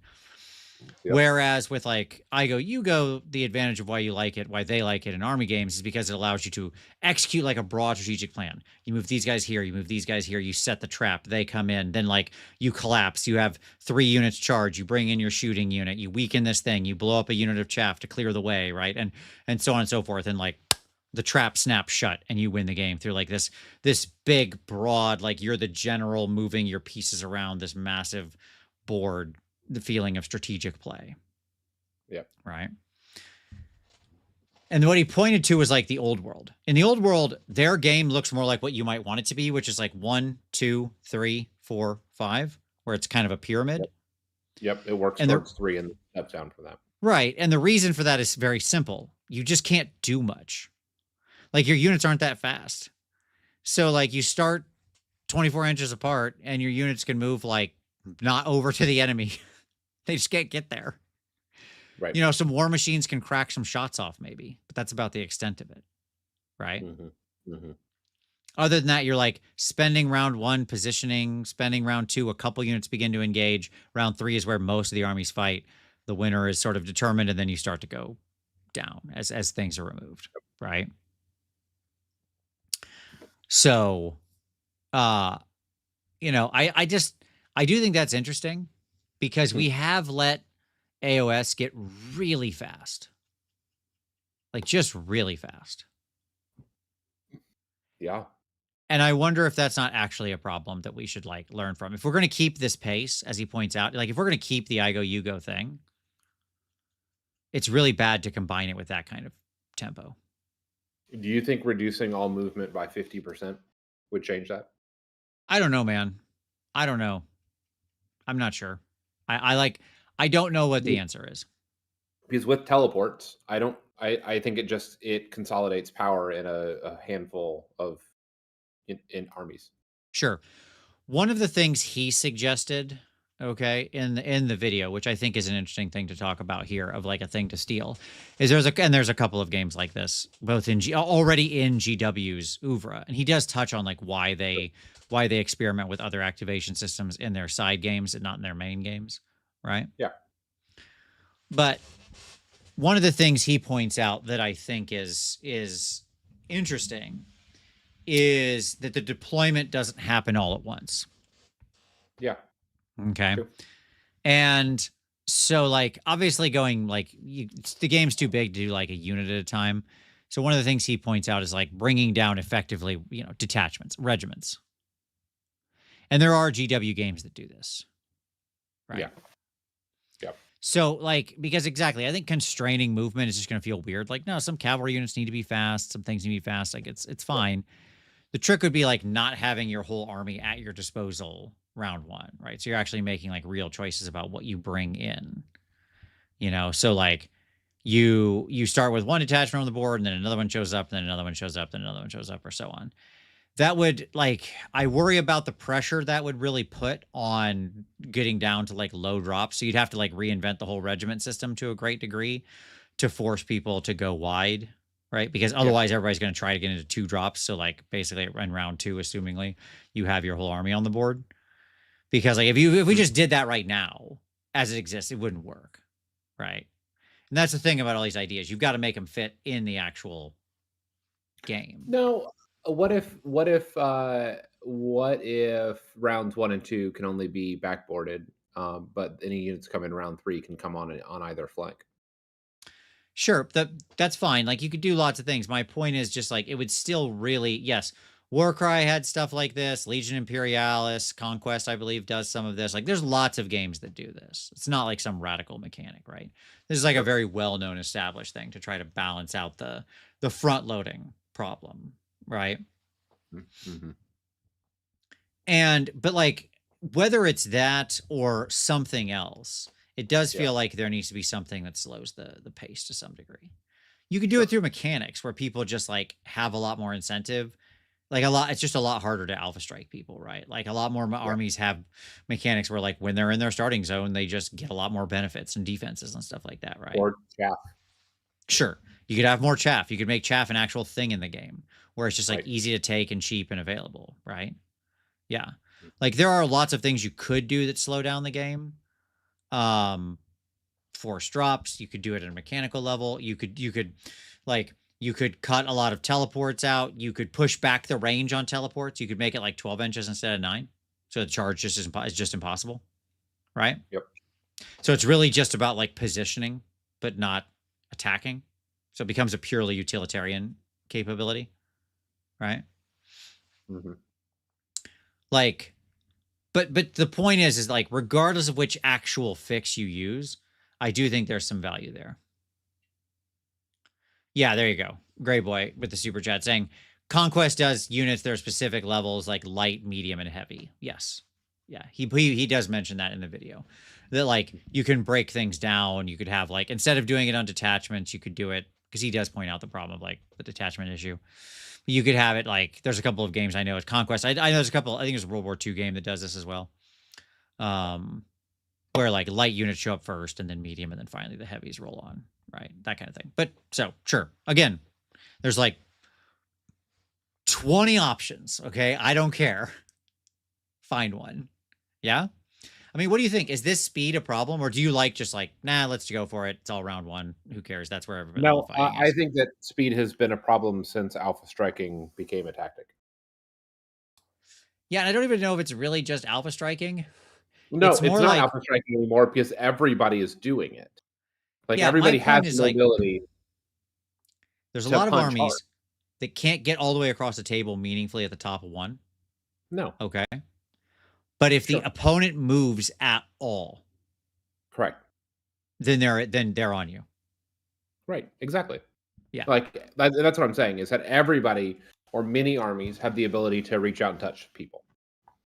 Right? Like, and to such a degree that, like, you're rolling major amounts of dice often within the first, certainly by turn 2. Mm-hmm. Like, I remember when there was often not even engagement until bottom of 2, maybe. Mm-hmm. Right? And the big question was, like, who won bottom of 2 into top of 3. Sure. Like right now, being forced to take the top of one with a lot of armies, not every army, some armies don't mind it. But there's a lot of armies in the game right now that if you're forced to take the top of one, it's a real poison pill. Right? Mm-hmm. Where you're just like oftentimes I will be given the top of one because I favor like high drops and stuff, and I build my armies knowing that that's going to be the case. And I'll just like move back. I just fall back 2 inches. All right. Or send out some dumb chaff throwaway unit to go take an objective or something. Yeah. And that's it. Yeah. That's the only unit that moves out of the deployment zone, right? Depends on the scenario, obviously, but because like if I put a toe across the line of that 18 inches, they're on you. Yeah. Yeah. All right. So I think, again, I'm not like sold to one thing, but I think that there could be lots of mechanical things you explore that change the pace of the game in a pretty radical way. It could be very positive. Because I worry about right now, like how much of the game is literally setting up, and then like you fight a bunch at the top of 1 or 2 and into 2, and then you're like, okay, well, we're done now. That's it. Yeah. All right. All right. My next one is Trench Crusade. Mm-hmm. Okay.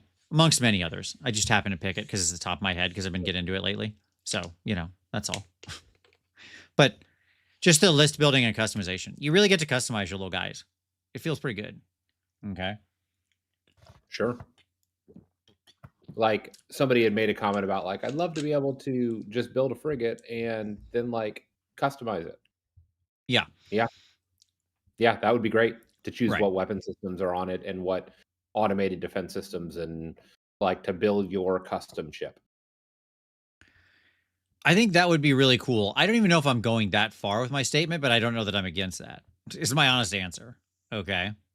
Like, it's not that different from Old World or old world. Yeah, and that's just it. Like, I'm not asking to go back to like choosing how many guys are in my unit by like one by singles. Right, but that's not what I'm talking about. I'm talking about looking at the hero list that has like 10 or 20 different upgrades.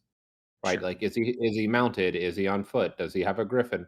Does he have a lance? Does he have a sure. like, Sure. right? Like, Yeah, those are customizations that make that thing yours. One of the things that both like Trench Crusade and certainly the Old World and a lot of like building a mech. Hey, Yep. maybe you'll have choices like that very soon. Like say in about a month when the new episode of Snarl comes out, new issue of Snarl comes out, Adam and I's annual zine, which has a one-on-one mech fighting game in it, where you'll be building your own mechs. That's for sure. Anyways, Yes, it does. Like we've really gone very far the opposite direction of like just pre-made stuff. That's an understatement. Yeah. Right. And it'd be neat. Sure. Like, yeah, we could go that far. Again, I don't need to say that this unit has like 16 guys. Right. Like, I'm okay with buying in 5s and 10s and stuff like that. That's fine. Sure. Okay. And, but with most of the characters, one of the things that both like Trench Crusade and Old World aren't afraid to do is to just like let you customize a character, even if they don't have the exact support for that on the sprue. Mm-hmm. They just like trust you to be an adult and figure it out, to like put a different sword or spear in their hand or whatever. Yep. Like, I would love to be able to customize heroes meaningfully. Right. Like, imagine if you could choose what spells a character knows. Sure. Yes. Well, we're going to talk about that in a little while. That's going to come up on a future slide. Yes. But like, there's just the list building right now is just slotting in. We've gotten down to just like literally slotting in blocks. That's it. Yep. Your magic items, your actual things, your ability to make any of these things your own. You know, people talked earlier about like wanting to develop their own heroes, have their own people. Yep. I don't really know how you're meaningfully doing that now. You're not. You're not. Right. So, you know, like to me, it feels like the options here should be grouped around things like the heroes, maybe a few particular units where you, like you mentioned, the frigate or like, you know, the big boats, things like that might be an idea. I don't want to get into the point where I'm like, okay, my mounted guys, my mounted knights can have like 7 different weapon options and everyone is like slightly different. That's not what I'm talking about. But I want to be clear, right? But I do also like the idea that, oh, this unit actually is carrying a magical banner. Sure. There you go. Like, that's a great example. Yes, exactly. Yeah, I like that. I like that a lot. That's a great point. Yeah. And so I like, it feels like there is a layer of army building that we're missing. Mm-hmm. That sits between enhancements, maybe on the level of artifacts. Like, we're already there. Let me point this out to you people, that we are already live in this world with pointed enhancements. Sure. Like some, yes, it's just they happen to cost a range of 0 to 30. Right. That's exactly right. Like this, we already live in this world, but we only get to make 12 decision points. Right. That fall into 3 mutually exclusive categories, right? Or something like that, right? Like it's actually only 3 decision points. Right. With point costs rather than 40 decision points. Sure. Gray Boy with a super chat saying the reason why customization is down is because they can't sell official bits except than can with official STLs and 3D prints. Yeah, I mean, like, yes. But they other games. Right. Like again, I think they need to. I think they've treated their audience like children too much. That's the issue. Where it's like, oh, we can't trust you to actually be creative at all. When like, no, the whole point of this is to get into a creative hobby. So, you know, I think we could have those additional choices. Again, your point about banners would be great, right? Like you could do basic things to make choices about the units, right? That aren't down at the granular level of like, oh, do they have a halberd versus a spear? Like, who cares? It's irrelevant for a game like AOS, and I'm okay with that being irrelevant, right? Right. But I'd still like to be able to do something to that unit, and something like you know, you can choose a blessing for them, or they get a magic banner, or something like that could be cool. Basically, what I'm saying is like, let's just take more enhancements and create a lot more unique type enhancements that can be spread out over the army. Yes. This is a grizzled veteran unit. Sure. That's something you can purchase, and that has meaning. Yep. Absolutely. There's so much like, there's so much they could do, and they've just done none of it because I guess they think we're babies. No, it's just easier from a balancing standpoint. Like they don't want that many variables. Like they don't want to have to balance all those levers and switches. Yeah, you're probably right. That's probably fair. Yep.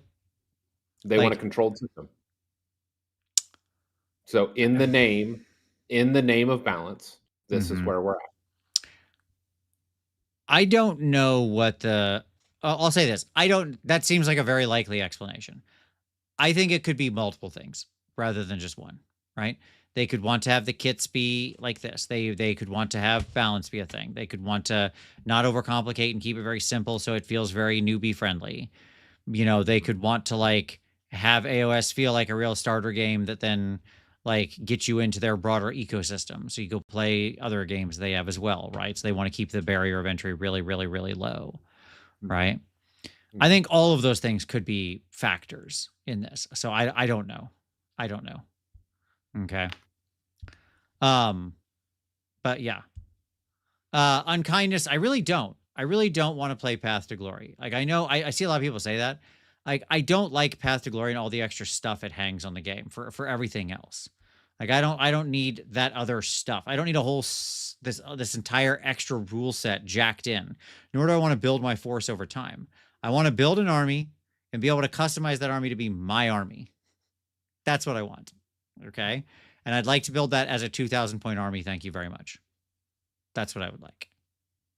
Right? Sure. And again, that's not hate on Path to Glory. Like, there's plenty of people who play it and love it, and good. I'm glad they enjoy it. I'm just saying it's not for me. And here, my last point on this slide, Tom, I think is really important, right? And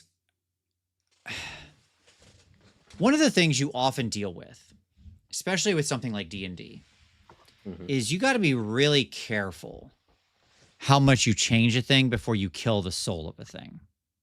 Yep. Okay. And the reason I say that is because with D&D, there's like a lot of history around the thing, and it's sort of, there's weird core mechanics, and you have to kind of pay homage to it at least, or feel like it's in that space or whatever. Otherwise, you kind of lose what D&D actually is. Yeah.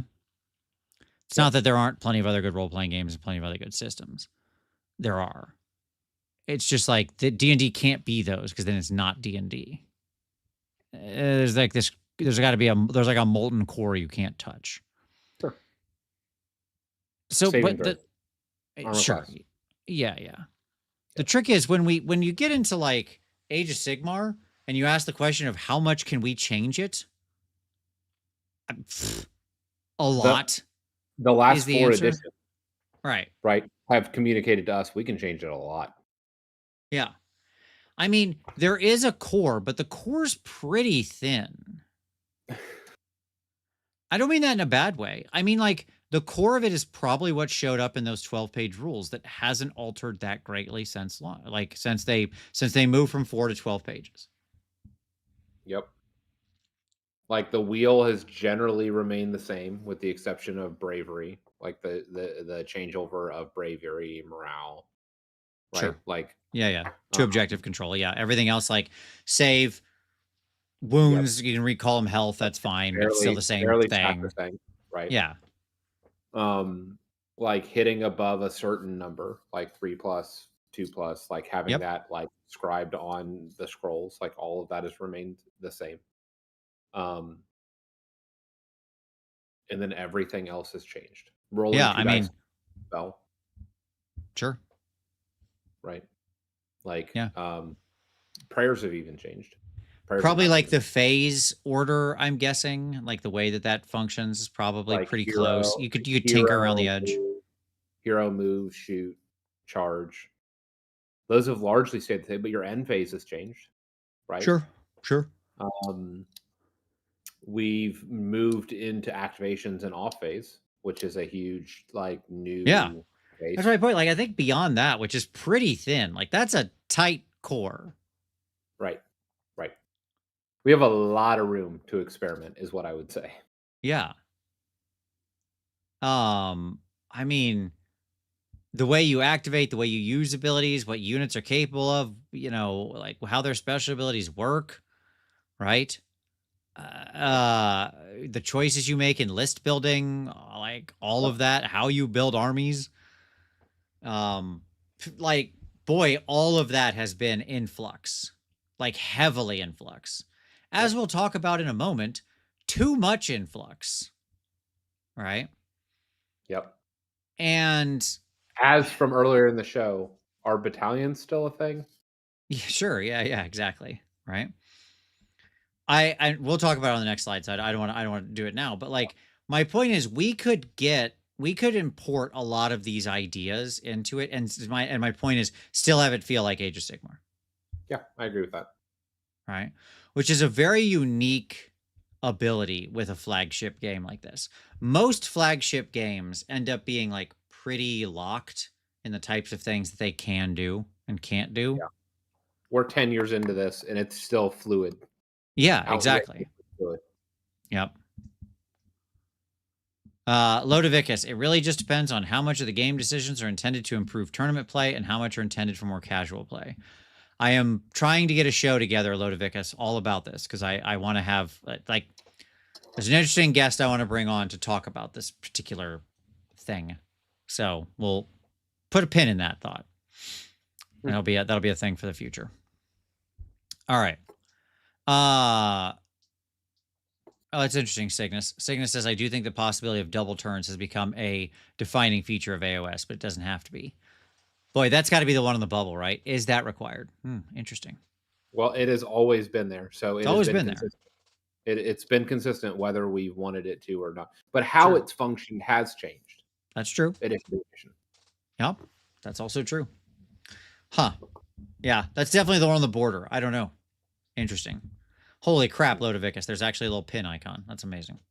All right, it's been pinned. So, the point is that these are kind of like my high-level thoughts on the stuff. But here's what I want to know. If you're watching this in the future, what else from other war games would you like to see people steal? Drop it down in the comments. I want to know. Okay. All right. Let's go to the next. Let's go to the next next thing. Next song. All right. Magic the Gathering. You've heard of it, Tom? It's a card game. It's pretty popular. Weird. You familiar with it? You mean like with Spider-Man and Transformers? It's the one with Spider-Man. Yes, exactly. That's right. That game. That's the one with the Spider-Man in it. That game with those characters from Fortnite. Mm-hmm. And that's like a multi-layer joke. Like for those that don't know and don't have young kids,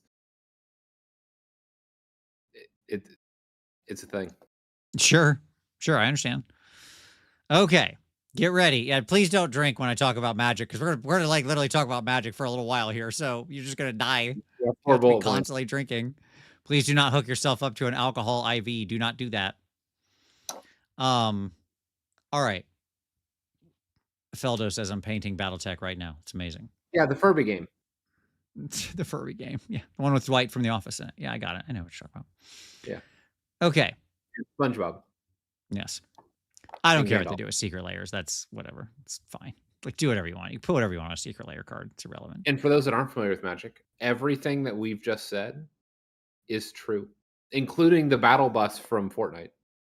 Yeah, it's fine. Again, a bunch of that crap that's, again, like, I really do not care about secret layers. This isn't about Magic. Okay, it's not the conversation we're having right now. We're talking about Magic in terms of what they should borrow.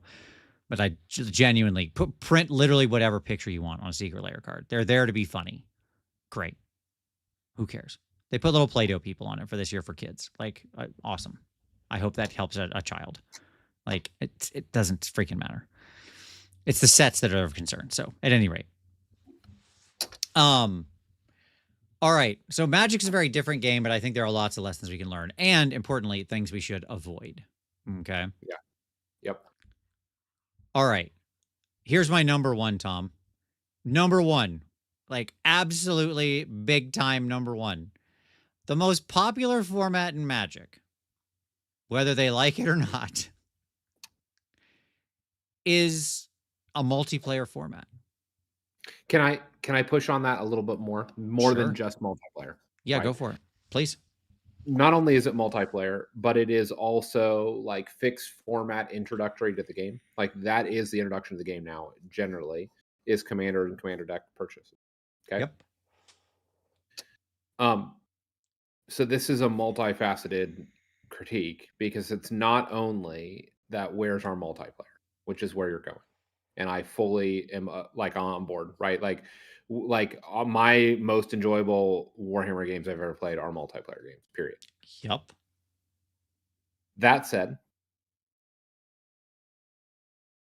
it's also true that the introductory version of AOS, even though it mirrors some of those things, is a different game that has different rules. Sure. You mean like Spearhead? Is that what you're talking about? Versus like regular AOS? So here's the irony. Spearhead or Underworlds or Warcry, all of which could arguably be categorized as introductory like on ramps to Warhammer AOS. To a none point. of I them mean, Spearhead is the clear on ramp, but yeah, sure, fine. Yeah, sure. And I agree. Like originally I was intending Spearhead when I said this, and then I realized that Warcry and Underworld would also technically qualify and have the exact same problem in that they're not actually good on ramps to Warhammer AOS gameplay because they don't obey any of the rules, almost any of the rules. Not only do like they have some of the same core rules, but they also don't even have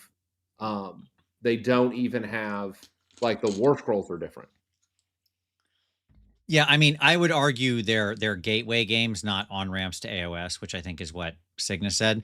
Martin Orlando said, "I got it. Standalone crossover expansion, AOS Universes Beyond, Guilds of Ravnica, 10 armies based on the guilds using AOS design." Oh God, please stop. Please stop, Martin. You're killing me. Okay. Like that's all fine. Look, like whatever their gateway. Spearhead is honestly pretty close. Because again, the core is still there. It's not. Your entire game and scoring is based on a card system. I understand. Your hit, right? your wound, your command, your move, your basic primary loop is the same. I understand that, but all of the tactics that you're learning are different. The war scrolls for all of the units you're using are different. Sure. Right? Like when you pick up a commander deck, the cards that you're playing there operate the same in all games of Magic. I don't know that it's that different of an like. Here's my argument. Maybe, maybe not. I think we're arguing over degrees. Okay, You is what it clearly haven't played a lot of Spearhead, is what I'm saying. I have not, but I also don't think if somebody played Spearhead and then you showed them AOS, they'd be like, "I'm completely lost." I think you would be surprised, is what I would say. Like Okay. having made that jump with people multiple times, like it is problematic. That no, there are no cards. Command abilities operate completely differently. You have all of these available at your disposal. You have a point pool that you're spending out of. You don't have cards anymore. You like all of those things are different. It's all about standing on circles and not trying. The other game you stand on circles too. You got to go or stand near terrain. Same but basic you're principle. Getting scoring for standing on circles. These you're standing on circles because the cards are telling you to. I understand. The fact that they actually both point towards the same core rules, okay, and use the same literal core rules, says these are different by degree, not different games. If you were making this argument in the old way where all we had was Warcry and Underworlds, I would be totally on board for it. Okay, but like, I think the degrees to which they are different are significant. That's what I'm saying. All right, fair enough. We will leave with a difference of opinion on that because I'm not just going to sit here and argue back and forth on it. So, but regardless of that, my point is that there is like, and I mean, by the way, I could just be like, yeah, well, in standard you have 20 life, not 40 life, and blah blah blah blah blah. Like there are differences there too, but whatever. The thing about Commander, I would submit, that keeps it so popular is one, it's very casual. That's number one, right? There's like almost a forced casualness to it. Yep. Two, it's multiplayer nature. The fact that you basically need a pod of 4 people, right? Mm-hmm. And so, like, if you can get 4 people together to play Magic, why couldn't you get 4 people together to play Warhammer? What is this, like some impossible task comparatively? Right. You know, and by the way, I would say that like doubles would count in this regard, but like really what I'm focused on is like 3+ players, like having 3 players at the table, 4 players at the table, 5 players at the table, something like that, right? Okay. Casual? No, I want all AOS games to be black tie. That's right. Classy. You know, like, Matt, where's my AOS version of Empty the Warrens? I assume Empty the Warrens is like a version of Zombie. Is that what that is? Yeah. But just with goblins instead of zombies? Yeah. Yeah. Okay. I've only played the zombie variant because Tom loves the zombie variant and makes us play it every time we all get together. I like just playing Commander, but that's fine. I don't need to be your friend in that regard. Like, we don't need to be on the same side here, but it's a cool thing that you can do. But like, it all speaks to it. I'm not asking for this to become the flagship method of playing the game. Sure. Okay. Sure. But it should be an option. Yes. That is supported. Yes. How is the last time we got any real support for like 3+ player formats? 8 years ago.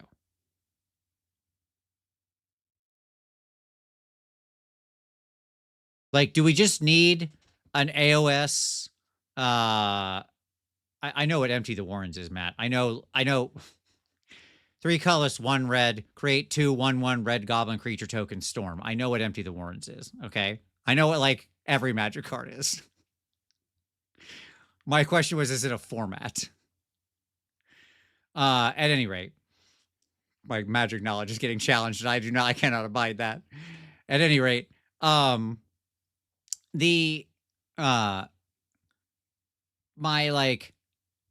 question is, how do we get nothing? Do we need like a player rules committee? Is that what we need? Do we need our own Sheldon Menery over here, basically, where it's like, this is what's happening?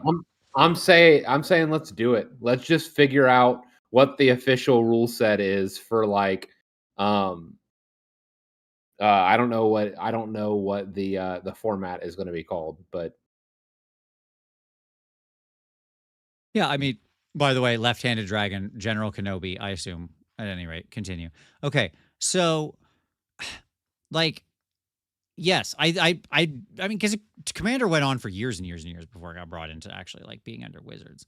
So yeah, and by the way, Lodovic has said the biggest hindrance to most AOS multiplayer formats is the amount of time it takes. At least that's the complaint I hear the most. I mean, a regular game of Commander certainly takes longer than a standard game of Magic, right? Like, when you go play in a draft or a sealed event or a standard game, you're generally going to do like 3 rounds in an hour or something like that, roughly. It's going to be pretty fast. A Commander game itself, one game, is usually an hour-ish. Okay, sometimes longer. Yep. So, like, but I think you could navigate that. Like, I think you'd obviously bring the points down, something like that. Like, you'd have to put stuff in there to make sure it functioned correctly. You're not playing like 4 2,000-point armies or something, probably, right? It's funny because in Commander you go from like 40 cards to 100 cards, but you still have the same throttle mechanic. Here you'd go from like 2,000 points to 1,000 points, probably. So, I think you can do 1,500. Maybe, yeah.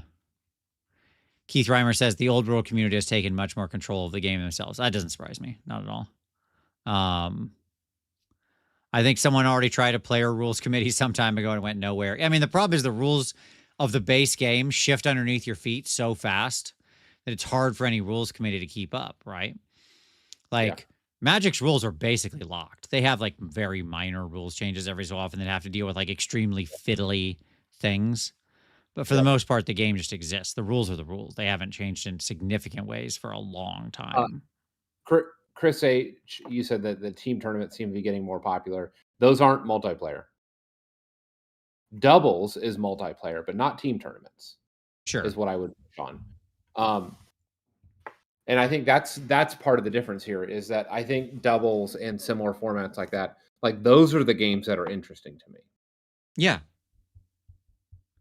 Like, again,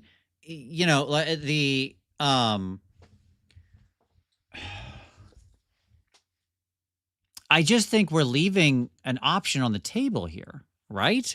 Aren't we? Yeah.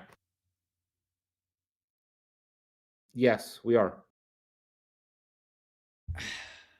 They need to get better at writing a Triumphant Treachery style format. Yeah, I agree. Sure, I agree. So somebody, Mike, I challenge your MTG knowledge. Card named Phoenix Heart. What is it? It was like a Richard Garfield card. I don't know beyond that. I couldn't tell you anything about the rules on that because it's not a real card.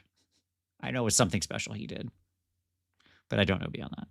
It's kind of like I couldn't tell you what any of the like celebration cards are that they print like 5 of for when people retire after 20 years. But there's one that I would love to get my hands on if anyone ever dies that has one of them, because there's like a really cool angel one that I need to complete I own every angel, but How about the Mox Crystal? Do you know what the Mox Crystal is? No, I don't. Is that another special one? What's that come from? So it was part of like an unofficial league in the early to mid '90s, and they printed stickers. Oh, neat. Like it's a sticker over the card, and it's a crystal. Yeah, It's a yeah. monster for colorless. That's cool. And it was a reward for a set of events in like the Midwest. Oh, that's cool. That's super cool. Yeah, and you can still find them floating around for a couple grand. Nice. Well, thank you, Mike. I appreciate that.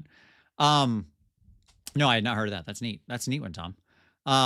I did see the big chaos orb. You remember when they did the 9 card chaos orb that you had to collect? Yep. I did see there was a shop at Gen Con that had one of those for sale, which was like they were asking like 40 grand for it or something, right? I don't remember what the cost was. It's crazy expensive, sure. Because one of those cards, because how you got that was you bought Ultra Pro products and you got a random piece of puzzle, right. And one of them was like the Monopoly. Yeah, it's like Monopoly. Yeah. Yes. There was like 2 of them in existence. Yeah.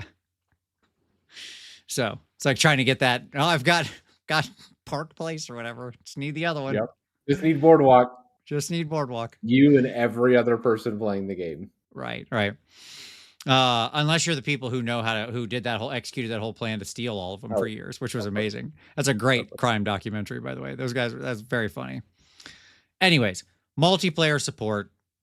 Get it in the game. What are we doing? Come on. Like, whatever. Okay, let me move to the next one.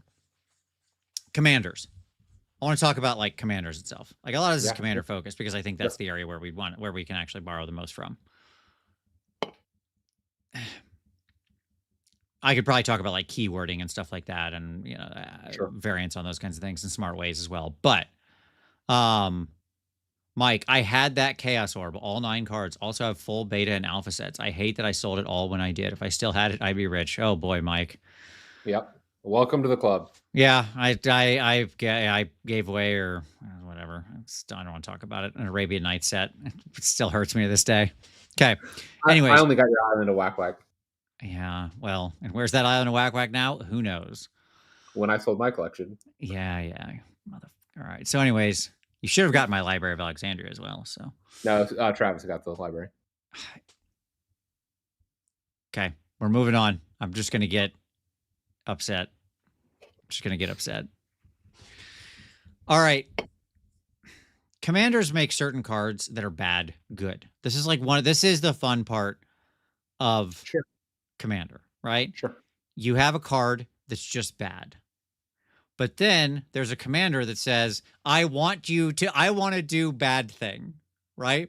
When you do bad thing, you get neat reward. Okay. Yep. So like in the Final Fantasy set, there was a guy that said whenever you win it's like some kind of gambler dude. I don't know what Final Fantasy game he's from. But there's a dude who said every time you win a coin flip, you like make 2 treasures or whatever. Yep. Right. And so you can now play that like tavern swindler weirdo.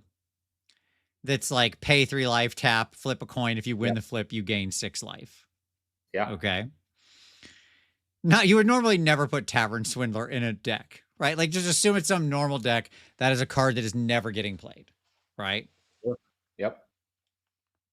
But in that deck, it's fun. It's like a really good card in that deck, right?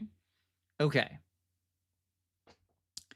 And I think that we could do the same thing here with Armies of Renown. There are units in the game that just don't have a lot of purpose or aren't very good or have doubled up rolls or whatever, right? Yep. And it would be neat to make those units punch way above their weight. And we've already done this a little bit. Like, I want to say, it's not that this has been something we haven't explored. Some of the Armies of Renown work like this. Like, maybe you could argue the Ironjaw's Pig Army is this concept, right? That's a very, like, linear tribal commander. Yep. Right? And I just think that's what Armies of Renown should be pushing into, where it's making different play patterns, including making specific units that are otherwise not good, or interesting, or do fun things, or add new abilities. And if I'm being honest, that is actually exactly what the subfaction should be. Sure. Yeah. Like when you make subfaction abilities, right? It should it should turn your list on its head in that you make decisions that you wouldn't normally make because it creates like circumstances and interactions that wouldn't normally be there. Yep. I mean, the problem right now is that the current sub-factions aren't heavy enough to do that. I mean, we could. If we went back to old style sub-factions, we could, right? Correct. Right now, the only modality we have to like actually get the amount of rules in here we would need, because, your commander doesn't have to do a lot of work to actually do a lot of work. Correct. Right? And but like in Warhammer, we need to be a little more heavy-handed. Some of the things that they haven't really explored that much that I want to see more of in the Armies of Renown is like, okay, in this Army of Renown, this unit has a whole new ability. They've done that a little bit with heroes here and there, but it's mostly like army traits and stuff like that, as opposed to just like, no, these spear dudes get to do this cool thing here. Yeah. Right. Yeah. Right. I agree. Hendrik said where he said, I don't want the unit to be playable in one sub-faction. I would agree. That's actually the game right now. It's like this thing is often just aligned to like, if you're going to take that unit, you have to take its associated one sub-faction. Yeah. And I don't think that's what we're saying. I don't want, like, you can have a bunch of, in our game, what we would be aiming for is a bunch of like average, interesting, like that all are there, but then certain armies restrict your choices, but make the other things do that by losing this breadth of functionality, you can now go taller, deeper on certain things that now have new abilities. Right. Completely agree. Yep. Yeah. That's what we need to take from how commanders function, right? And the way they let you deck build, the equivalent here being list building, in a cooler way. Yep. Where it's like all of a sudden that tavern swindler or whatever, right, is now really interesting. Yep. So, okay. I mean, the thing I'll say, I have a little point here. We can definitely stay away from their release cycle in Universes Beyond. We don't need any of that. We're good. You don't want 7 new armies every year? No, I would love a little more new armies. I'll say that. I wouldn't mind a little more new armies. But we definitely don't need, I don't need other lore in my Warhammer lore. One of the things that I do legitimately think that Games Workshop has absolutely correct is they're like, no, this is our story. We're sticking to it. This is our world, our lore. We own it. It's our thing. Everything we do is going to be in it. We're not bringing the Ghostbusters into Age of Sigmar or something. Yep. I mean, other than the fact that like early Warhammer is full of dumb homages to other real life characters. Sure. Right. But beyond like funny jokes from, punk Englishmen in the 80s and 90s, like they more or less keep to their cohesive world, which is good. All right. Agreed. Mike, I think the real issue in this whole conversation and idea is that in the game you guys want, you would not be able to release new editions every 3 to 4 years. Correct. Well, I'm glad you said that, Mike. What a wonderful transition into our next slide, which is all about Dungeons and Dragons. And I am Dungeon Master, your guide in the realm of Dungeons and Dragons. All right. So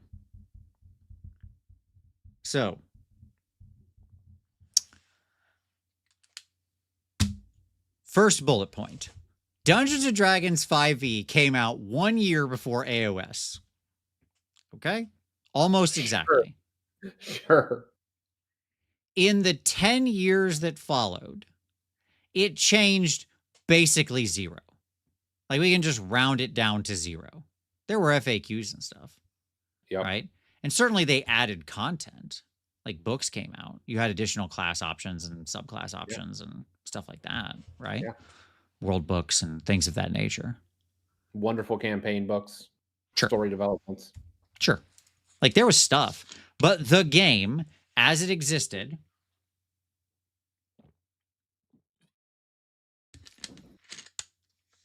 as Mike Merles intended, basically sat there in amber. Okay? And it was very successful. Right? Yep. Now, in that same time period, let's just think about what happened with AOS. Do command points exist? How do I build my armies? Nope. Now everybody uses command points. Nope. Sorry. Only your general uses them. Now you get this many. Now we're standing in circles. We have these battle tactics. Now we have different battle tactics. Now we don't have we don't have those. But no, hold on. Now they're totally different. We build lists like this. No, like this. No, like this. We have battalions. No, we don't have battalions. You choose artifacts. You pay for points for this. You don't do that. Hey, by the way, now there's endless spells and manifestations and faction terrain. Some people have them, some don't. Like, and on and on and on and on. That's that point. Everything outside of that tight core has been so in flux. Yeah. Over the past 10 years. Yeah. It is wild. I'll be honest. There have been like whole editions that people are just like, I'm good. Like I'll wait it out for 2 to 3 years until the next edition drops. Right. Right. Because the game will be different, completely different in that time. Yeah. Or I don't like this season of the game. I'm going to stop playing for a year. The number of times people have just like said to me, like in our chat or in our comments, the number of comments I've gotten of I just noped out of the edition. Yeah, correct. And waited. That's crazy. Yep. Yes. I cannot believe this cycle that we're in, this insane cycle, is the most profitable cycle that they can dream yes. up. Gray Boy with the super chat, and you have to buy all the awful apps and books. Yes, like the original, my old Warhammer books. I like them. I keep them around. I have them on a little shelf. You know, like my 4th edition, 5th edition, 6th edition books. Sure. My old AOS books, more or less, I'm just like, yeah, these could just go in the trash.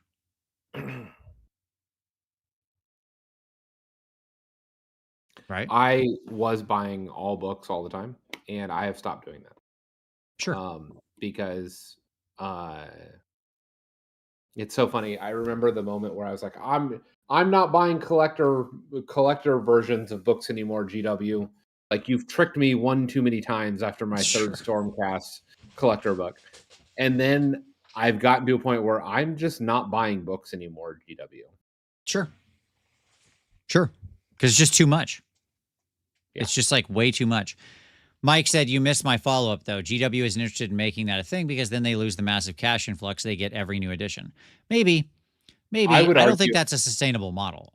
I really don't.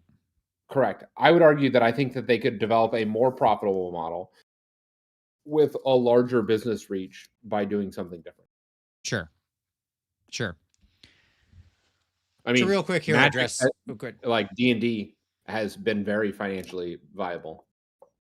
Yeah, sure. I mean, I wish D&D would release more products. They're kind of the opposite side of it right now, but that's fine. Right.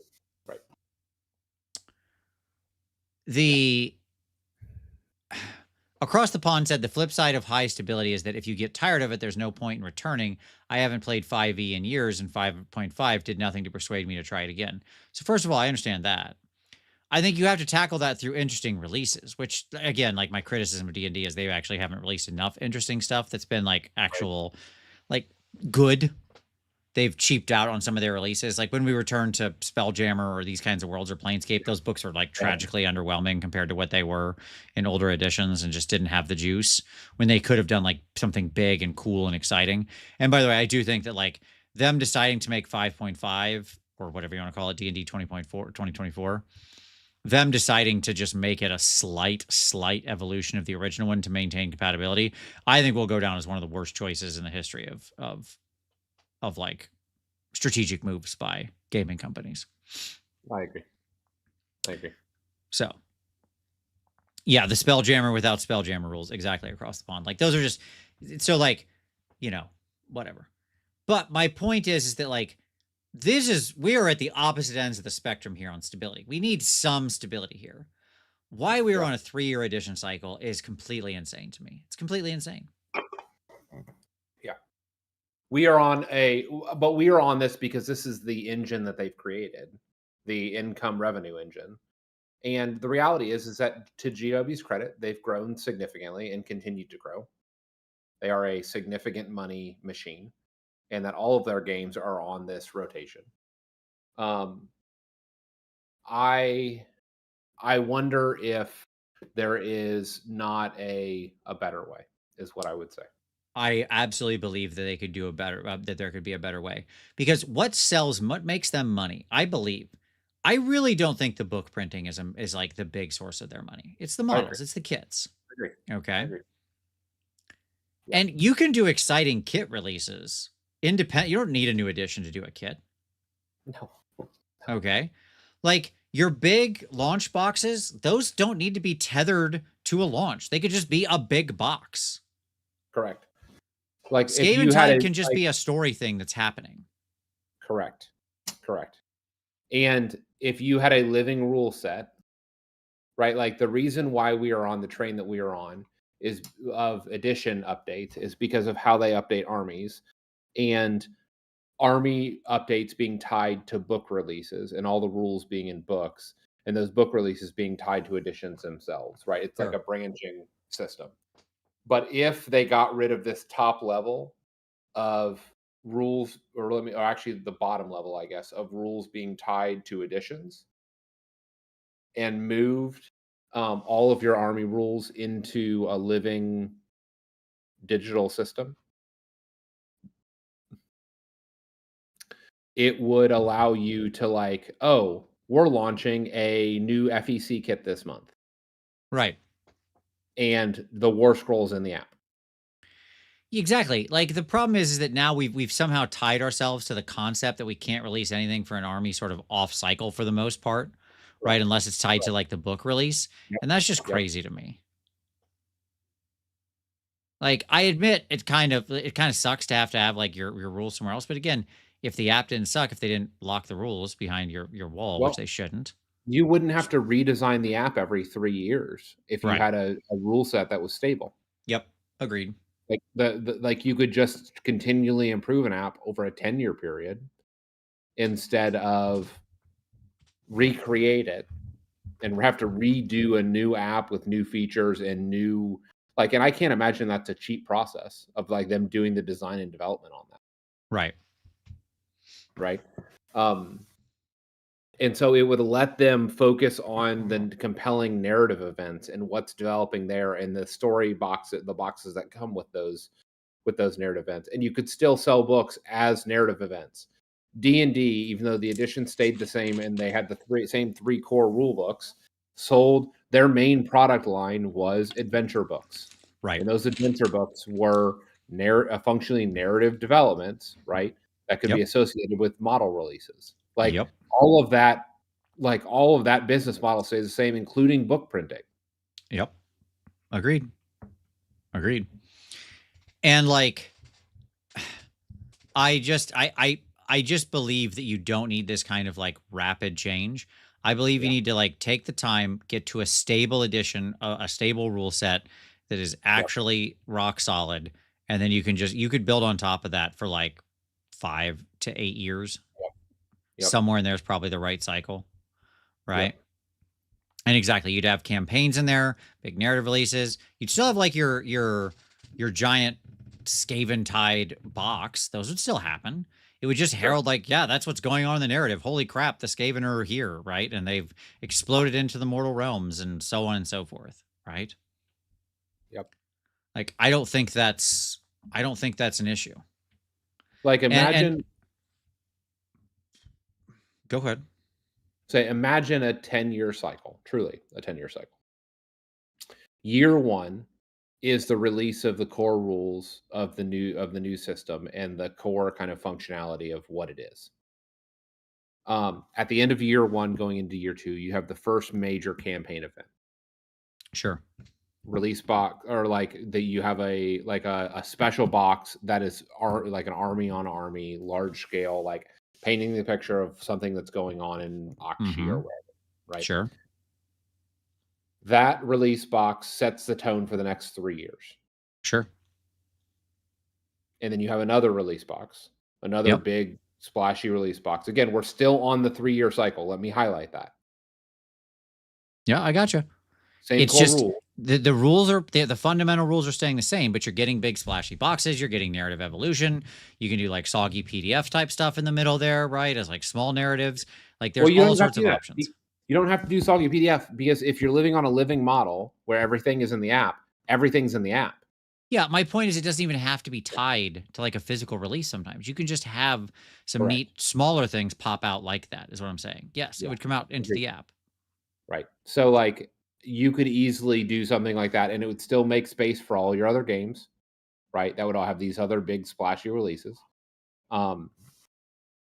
And if there is an emergency and they have to do redesign on the core game system itself, you have a runway and the bandwidth to have a like 3.5 version of the game in the midst of that. If you have to do a pivot somewhere. Sure. I agree. All right. We've beat that horse pretty hard. That's cool. Let me talk about, I've got a couple more small items here to end us out. Yep. Big list of magic items and spells. This is the thing. This is it. I'm just leaving it there. You mentioned magic earlier. There's the callback to it. Like spells don't feel like spells in Warhammer. It'd be neat if people had more choices. It'd be neat if there were more spell lists. Even if you still were just choosing an actual spell list, right? Like these are your 3, but it'd be neat if like there was just more choices to those lists. Sure. That would make it feel a little bit more like magic, because then you would actually have your wizard be like, not every wizard is just the same stupid wizard. Why? Because that's also, this has a knock-on effect of it's like necessitating the existence of these stupid manifestations being like they are, right? By the way, in the most recent stats, I think it might have come from LVO. I don't remember where I saw it. I was looking at a bunch of different stats. But it was either like since the scroll or at LVO or at tournaments from that weekend. I don't remember. But do you know what the most popular manifestation lore was, Tom? Take a guess. The mechanic one? The Aether Wrought Machineries. Yep, exactly. As I have foreseen. Yeah. Oh, you left that one at 0, huh? Okay. Cool. Yep. So like my point is that you could have like a bunch of different spell lores. You could introduce them the same way you introduce other stuff, and people could just choose from those. Yeah. Like here's some new spell lores your Cities of Sigmar wizards can now pick from. Yeah. And that would be fine. Be neat. Right? You could do magic items this whole way. By the way, the same thing. You could have like specific groupings of magic items and say you can pick from group A or group B or group C. So you can't just like mix and match. But like you can do that stuff too. It's all possible. These are the Hammerhall items. Yeah. These are the pick your city. Yes, Lich Finder General, way more than Twilight Sorceries, also at 0, because nobody bought that stuff. And and it's hard to get your hands on it. So nobody's playing the Twilight Sorceries because that box was out for like 5 seconds. And so that's the issue with that one. Okay. Here's my, let me throw this one at you, Tom. I thought this one was kind of like here's my last one from D&D. One of the things that D&D has really tried to develop over the last X number of years. Yep. Is the idea of like battlefields and boss fights and things like that are more interactive, more narrative type scenarios where things are happening beyond just like it's you against the bad guy. Yep. Right? That there's other things going on in the thing. Sometimes that takes the form of like purely mechanical stuff that's trotted out in a standard way, like layer actions, or, if you have like a dragon and what dragons do to the terrain around them and so on, and, things like that, right? Yep. Sometimes it's just in the individual adventure you're running, there's just like neat stuff you interact with in that area, right?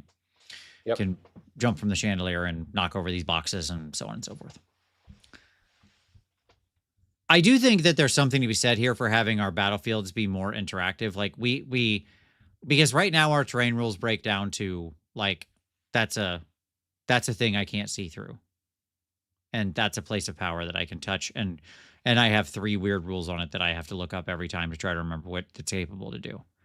And that's basically terrain right now. Right? That's your battlefield. Sure.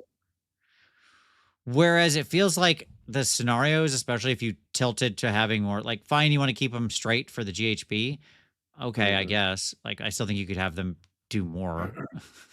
Like we could do better even for the standard quote unquote competitive scenarios, but like more narrative Naruto scenarios where you're like doing things are happening. This piece of terrain does a thing. It has an effect It matters. Right. We did this back in early AOS. I'm not even like talking about something we haven't done before.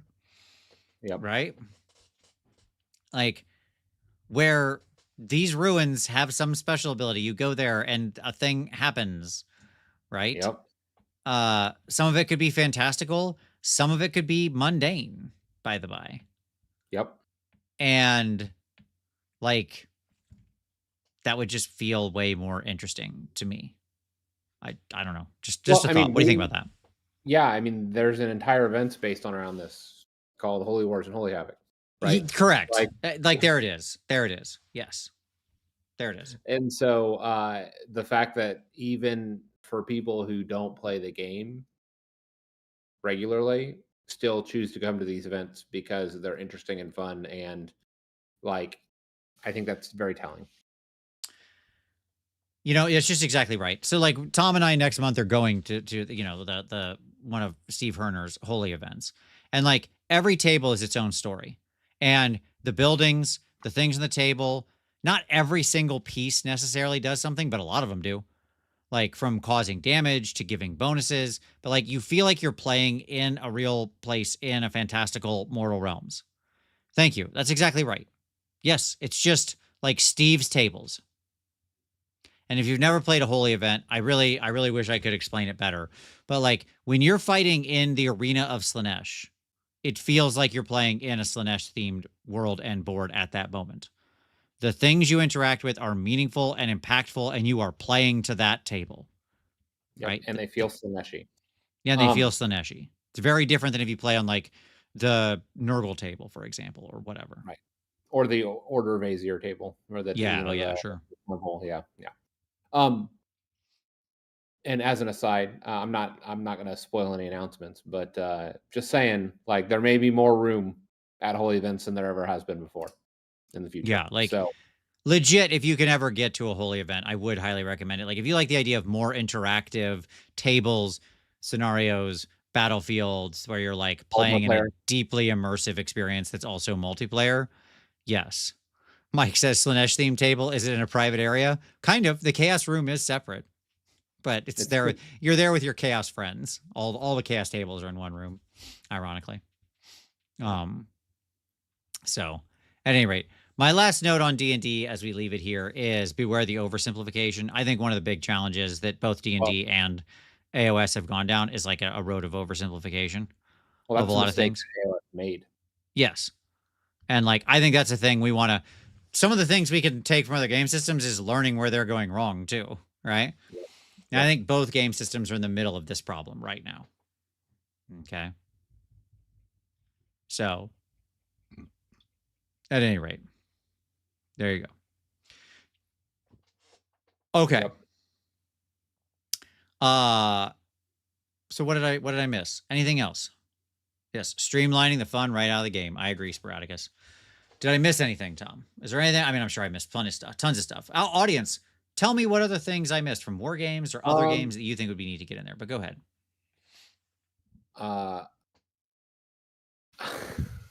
Sorry. You're reading Colin's comment there. Yeah, that's how we're creating more space. Yes. It's like Enter the Dragon. You know, you go into the tournament, but you don't come out. It's Mortal Kombat. Truly Hunger Games. I would. So one additional thing that I would add that I think that AOS could do better. The development of AOS has been doing better, but I think that we could lean into this harder. Is color identities and Magic. Ooh, nice. Yes, like it. Okay. I assume Grand Alliance based, right? Grand Alliance based, right? Mm-hmm. Like color identity, keyword soup in. I like what you're throwing down. And like, I think that the next time we redesign Grand Alliances, I think color identity as well as unit identities. Right. And so there being this overlap or like where it becomes interesting is the Grand Alliance color identity and then how unit identities of infantry cavalry interface with those identities. Yep. To make unique offerings of the different armies and the different compositions. I think that in like a grand design, like a master, like needing to design a master design document that would guide all future army interactions based on those properties, and then what distinguishes, and then within that Bible of like within the Grand Alliance instruction, what makes Gloomspite different than giants, different than like how they then manifest these different aspects, Right. right? And then that guide all design moving forward. Like Yep. that's, I mean, that could be super like heavy top down, but I think that it could be valuable. Sure. Keith Reimer says, "What about realm identities?" I mean, that right there speaks to the battlefield to me. That's where I think the realm should pop up, right? Yeah. I think we should be having scenarios where the realms make themselves known. Why do we have this? The game is taking place in these fantastical mortal realms, right? Where like ships are flying around harvesting gold from clouds and like capturing lightning and literal bottles and stuff like that, right? Yeah. And there is just basically zero representation of that on the battlefield. Everything feels like I'm playing in generic, like random plains battlefield that just happens to have some magical men here sitting on it. Yeah, it's true. Right. So there you go. Okay. Well, hey, what else would you want to see? Drop that down in the comments. I want to see lots of ideas down there. And if you're GW and you got to this point, I hope that you enjoyed this and have lots of ideas for the 5th edition that will inevitably be coming in like a year and a half. Isn't that exciting? So just take notes, GW. You know our numbers. Right. Yeah, exactly. Like now's the time. I'm sure you're working on it right now. So lock it in. Okay. At any rate, yes. I want to know what you have to say. But anyways, hey everybody, thanks for watching. Thanks to everybody who super chatted. It's really appreciated. It helps us keep the lights on. Thanks to everybody who's commented, who's talking, who's keeping the discussion going. That is very appreciated. Tom, thank you for being on here, even when you're on the road. Have fun doing your work event this week or whatever you're doing. And for all of you out there, don't forget, if you want to support the show other ways, there's affiliate links down there to pick up all your hobby stuff. Check out the links we talked about. Check out Fireball Gazebo, the RPG podcast. Like I said, we talked about Rifts this week. If you want to get into like the craziest RPG story ever, as well as Snarlcast, my indie wargame podcast with Uncle Adam. And there's, of course, also Patreon and merch links and, all that kind of crap. So go check it out. Click things, make dings. It helps out. Thank you all for watching. Very much appreciated. And as always, we'll see you next Wednesday.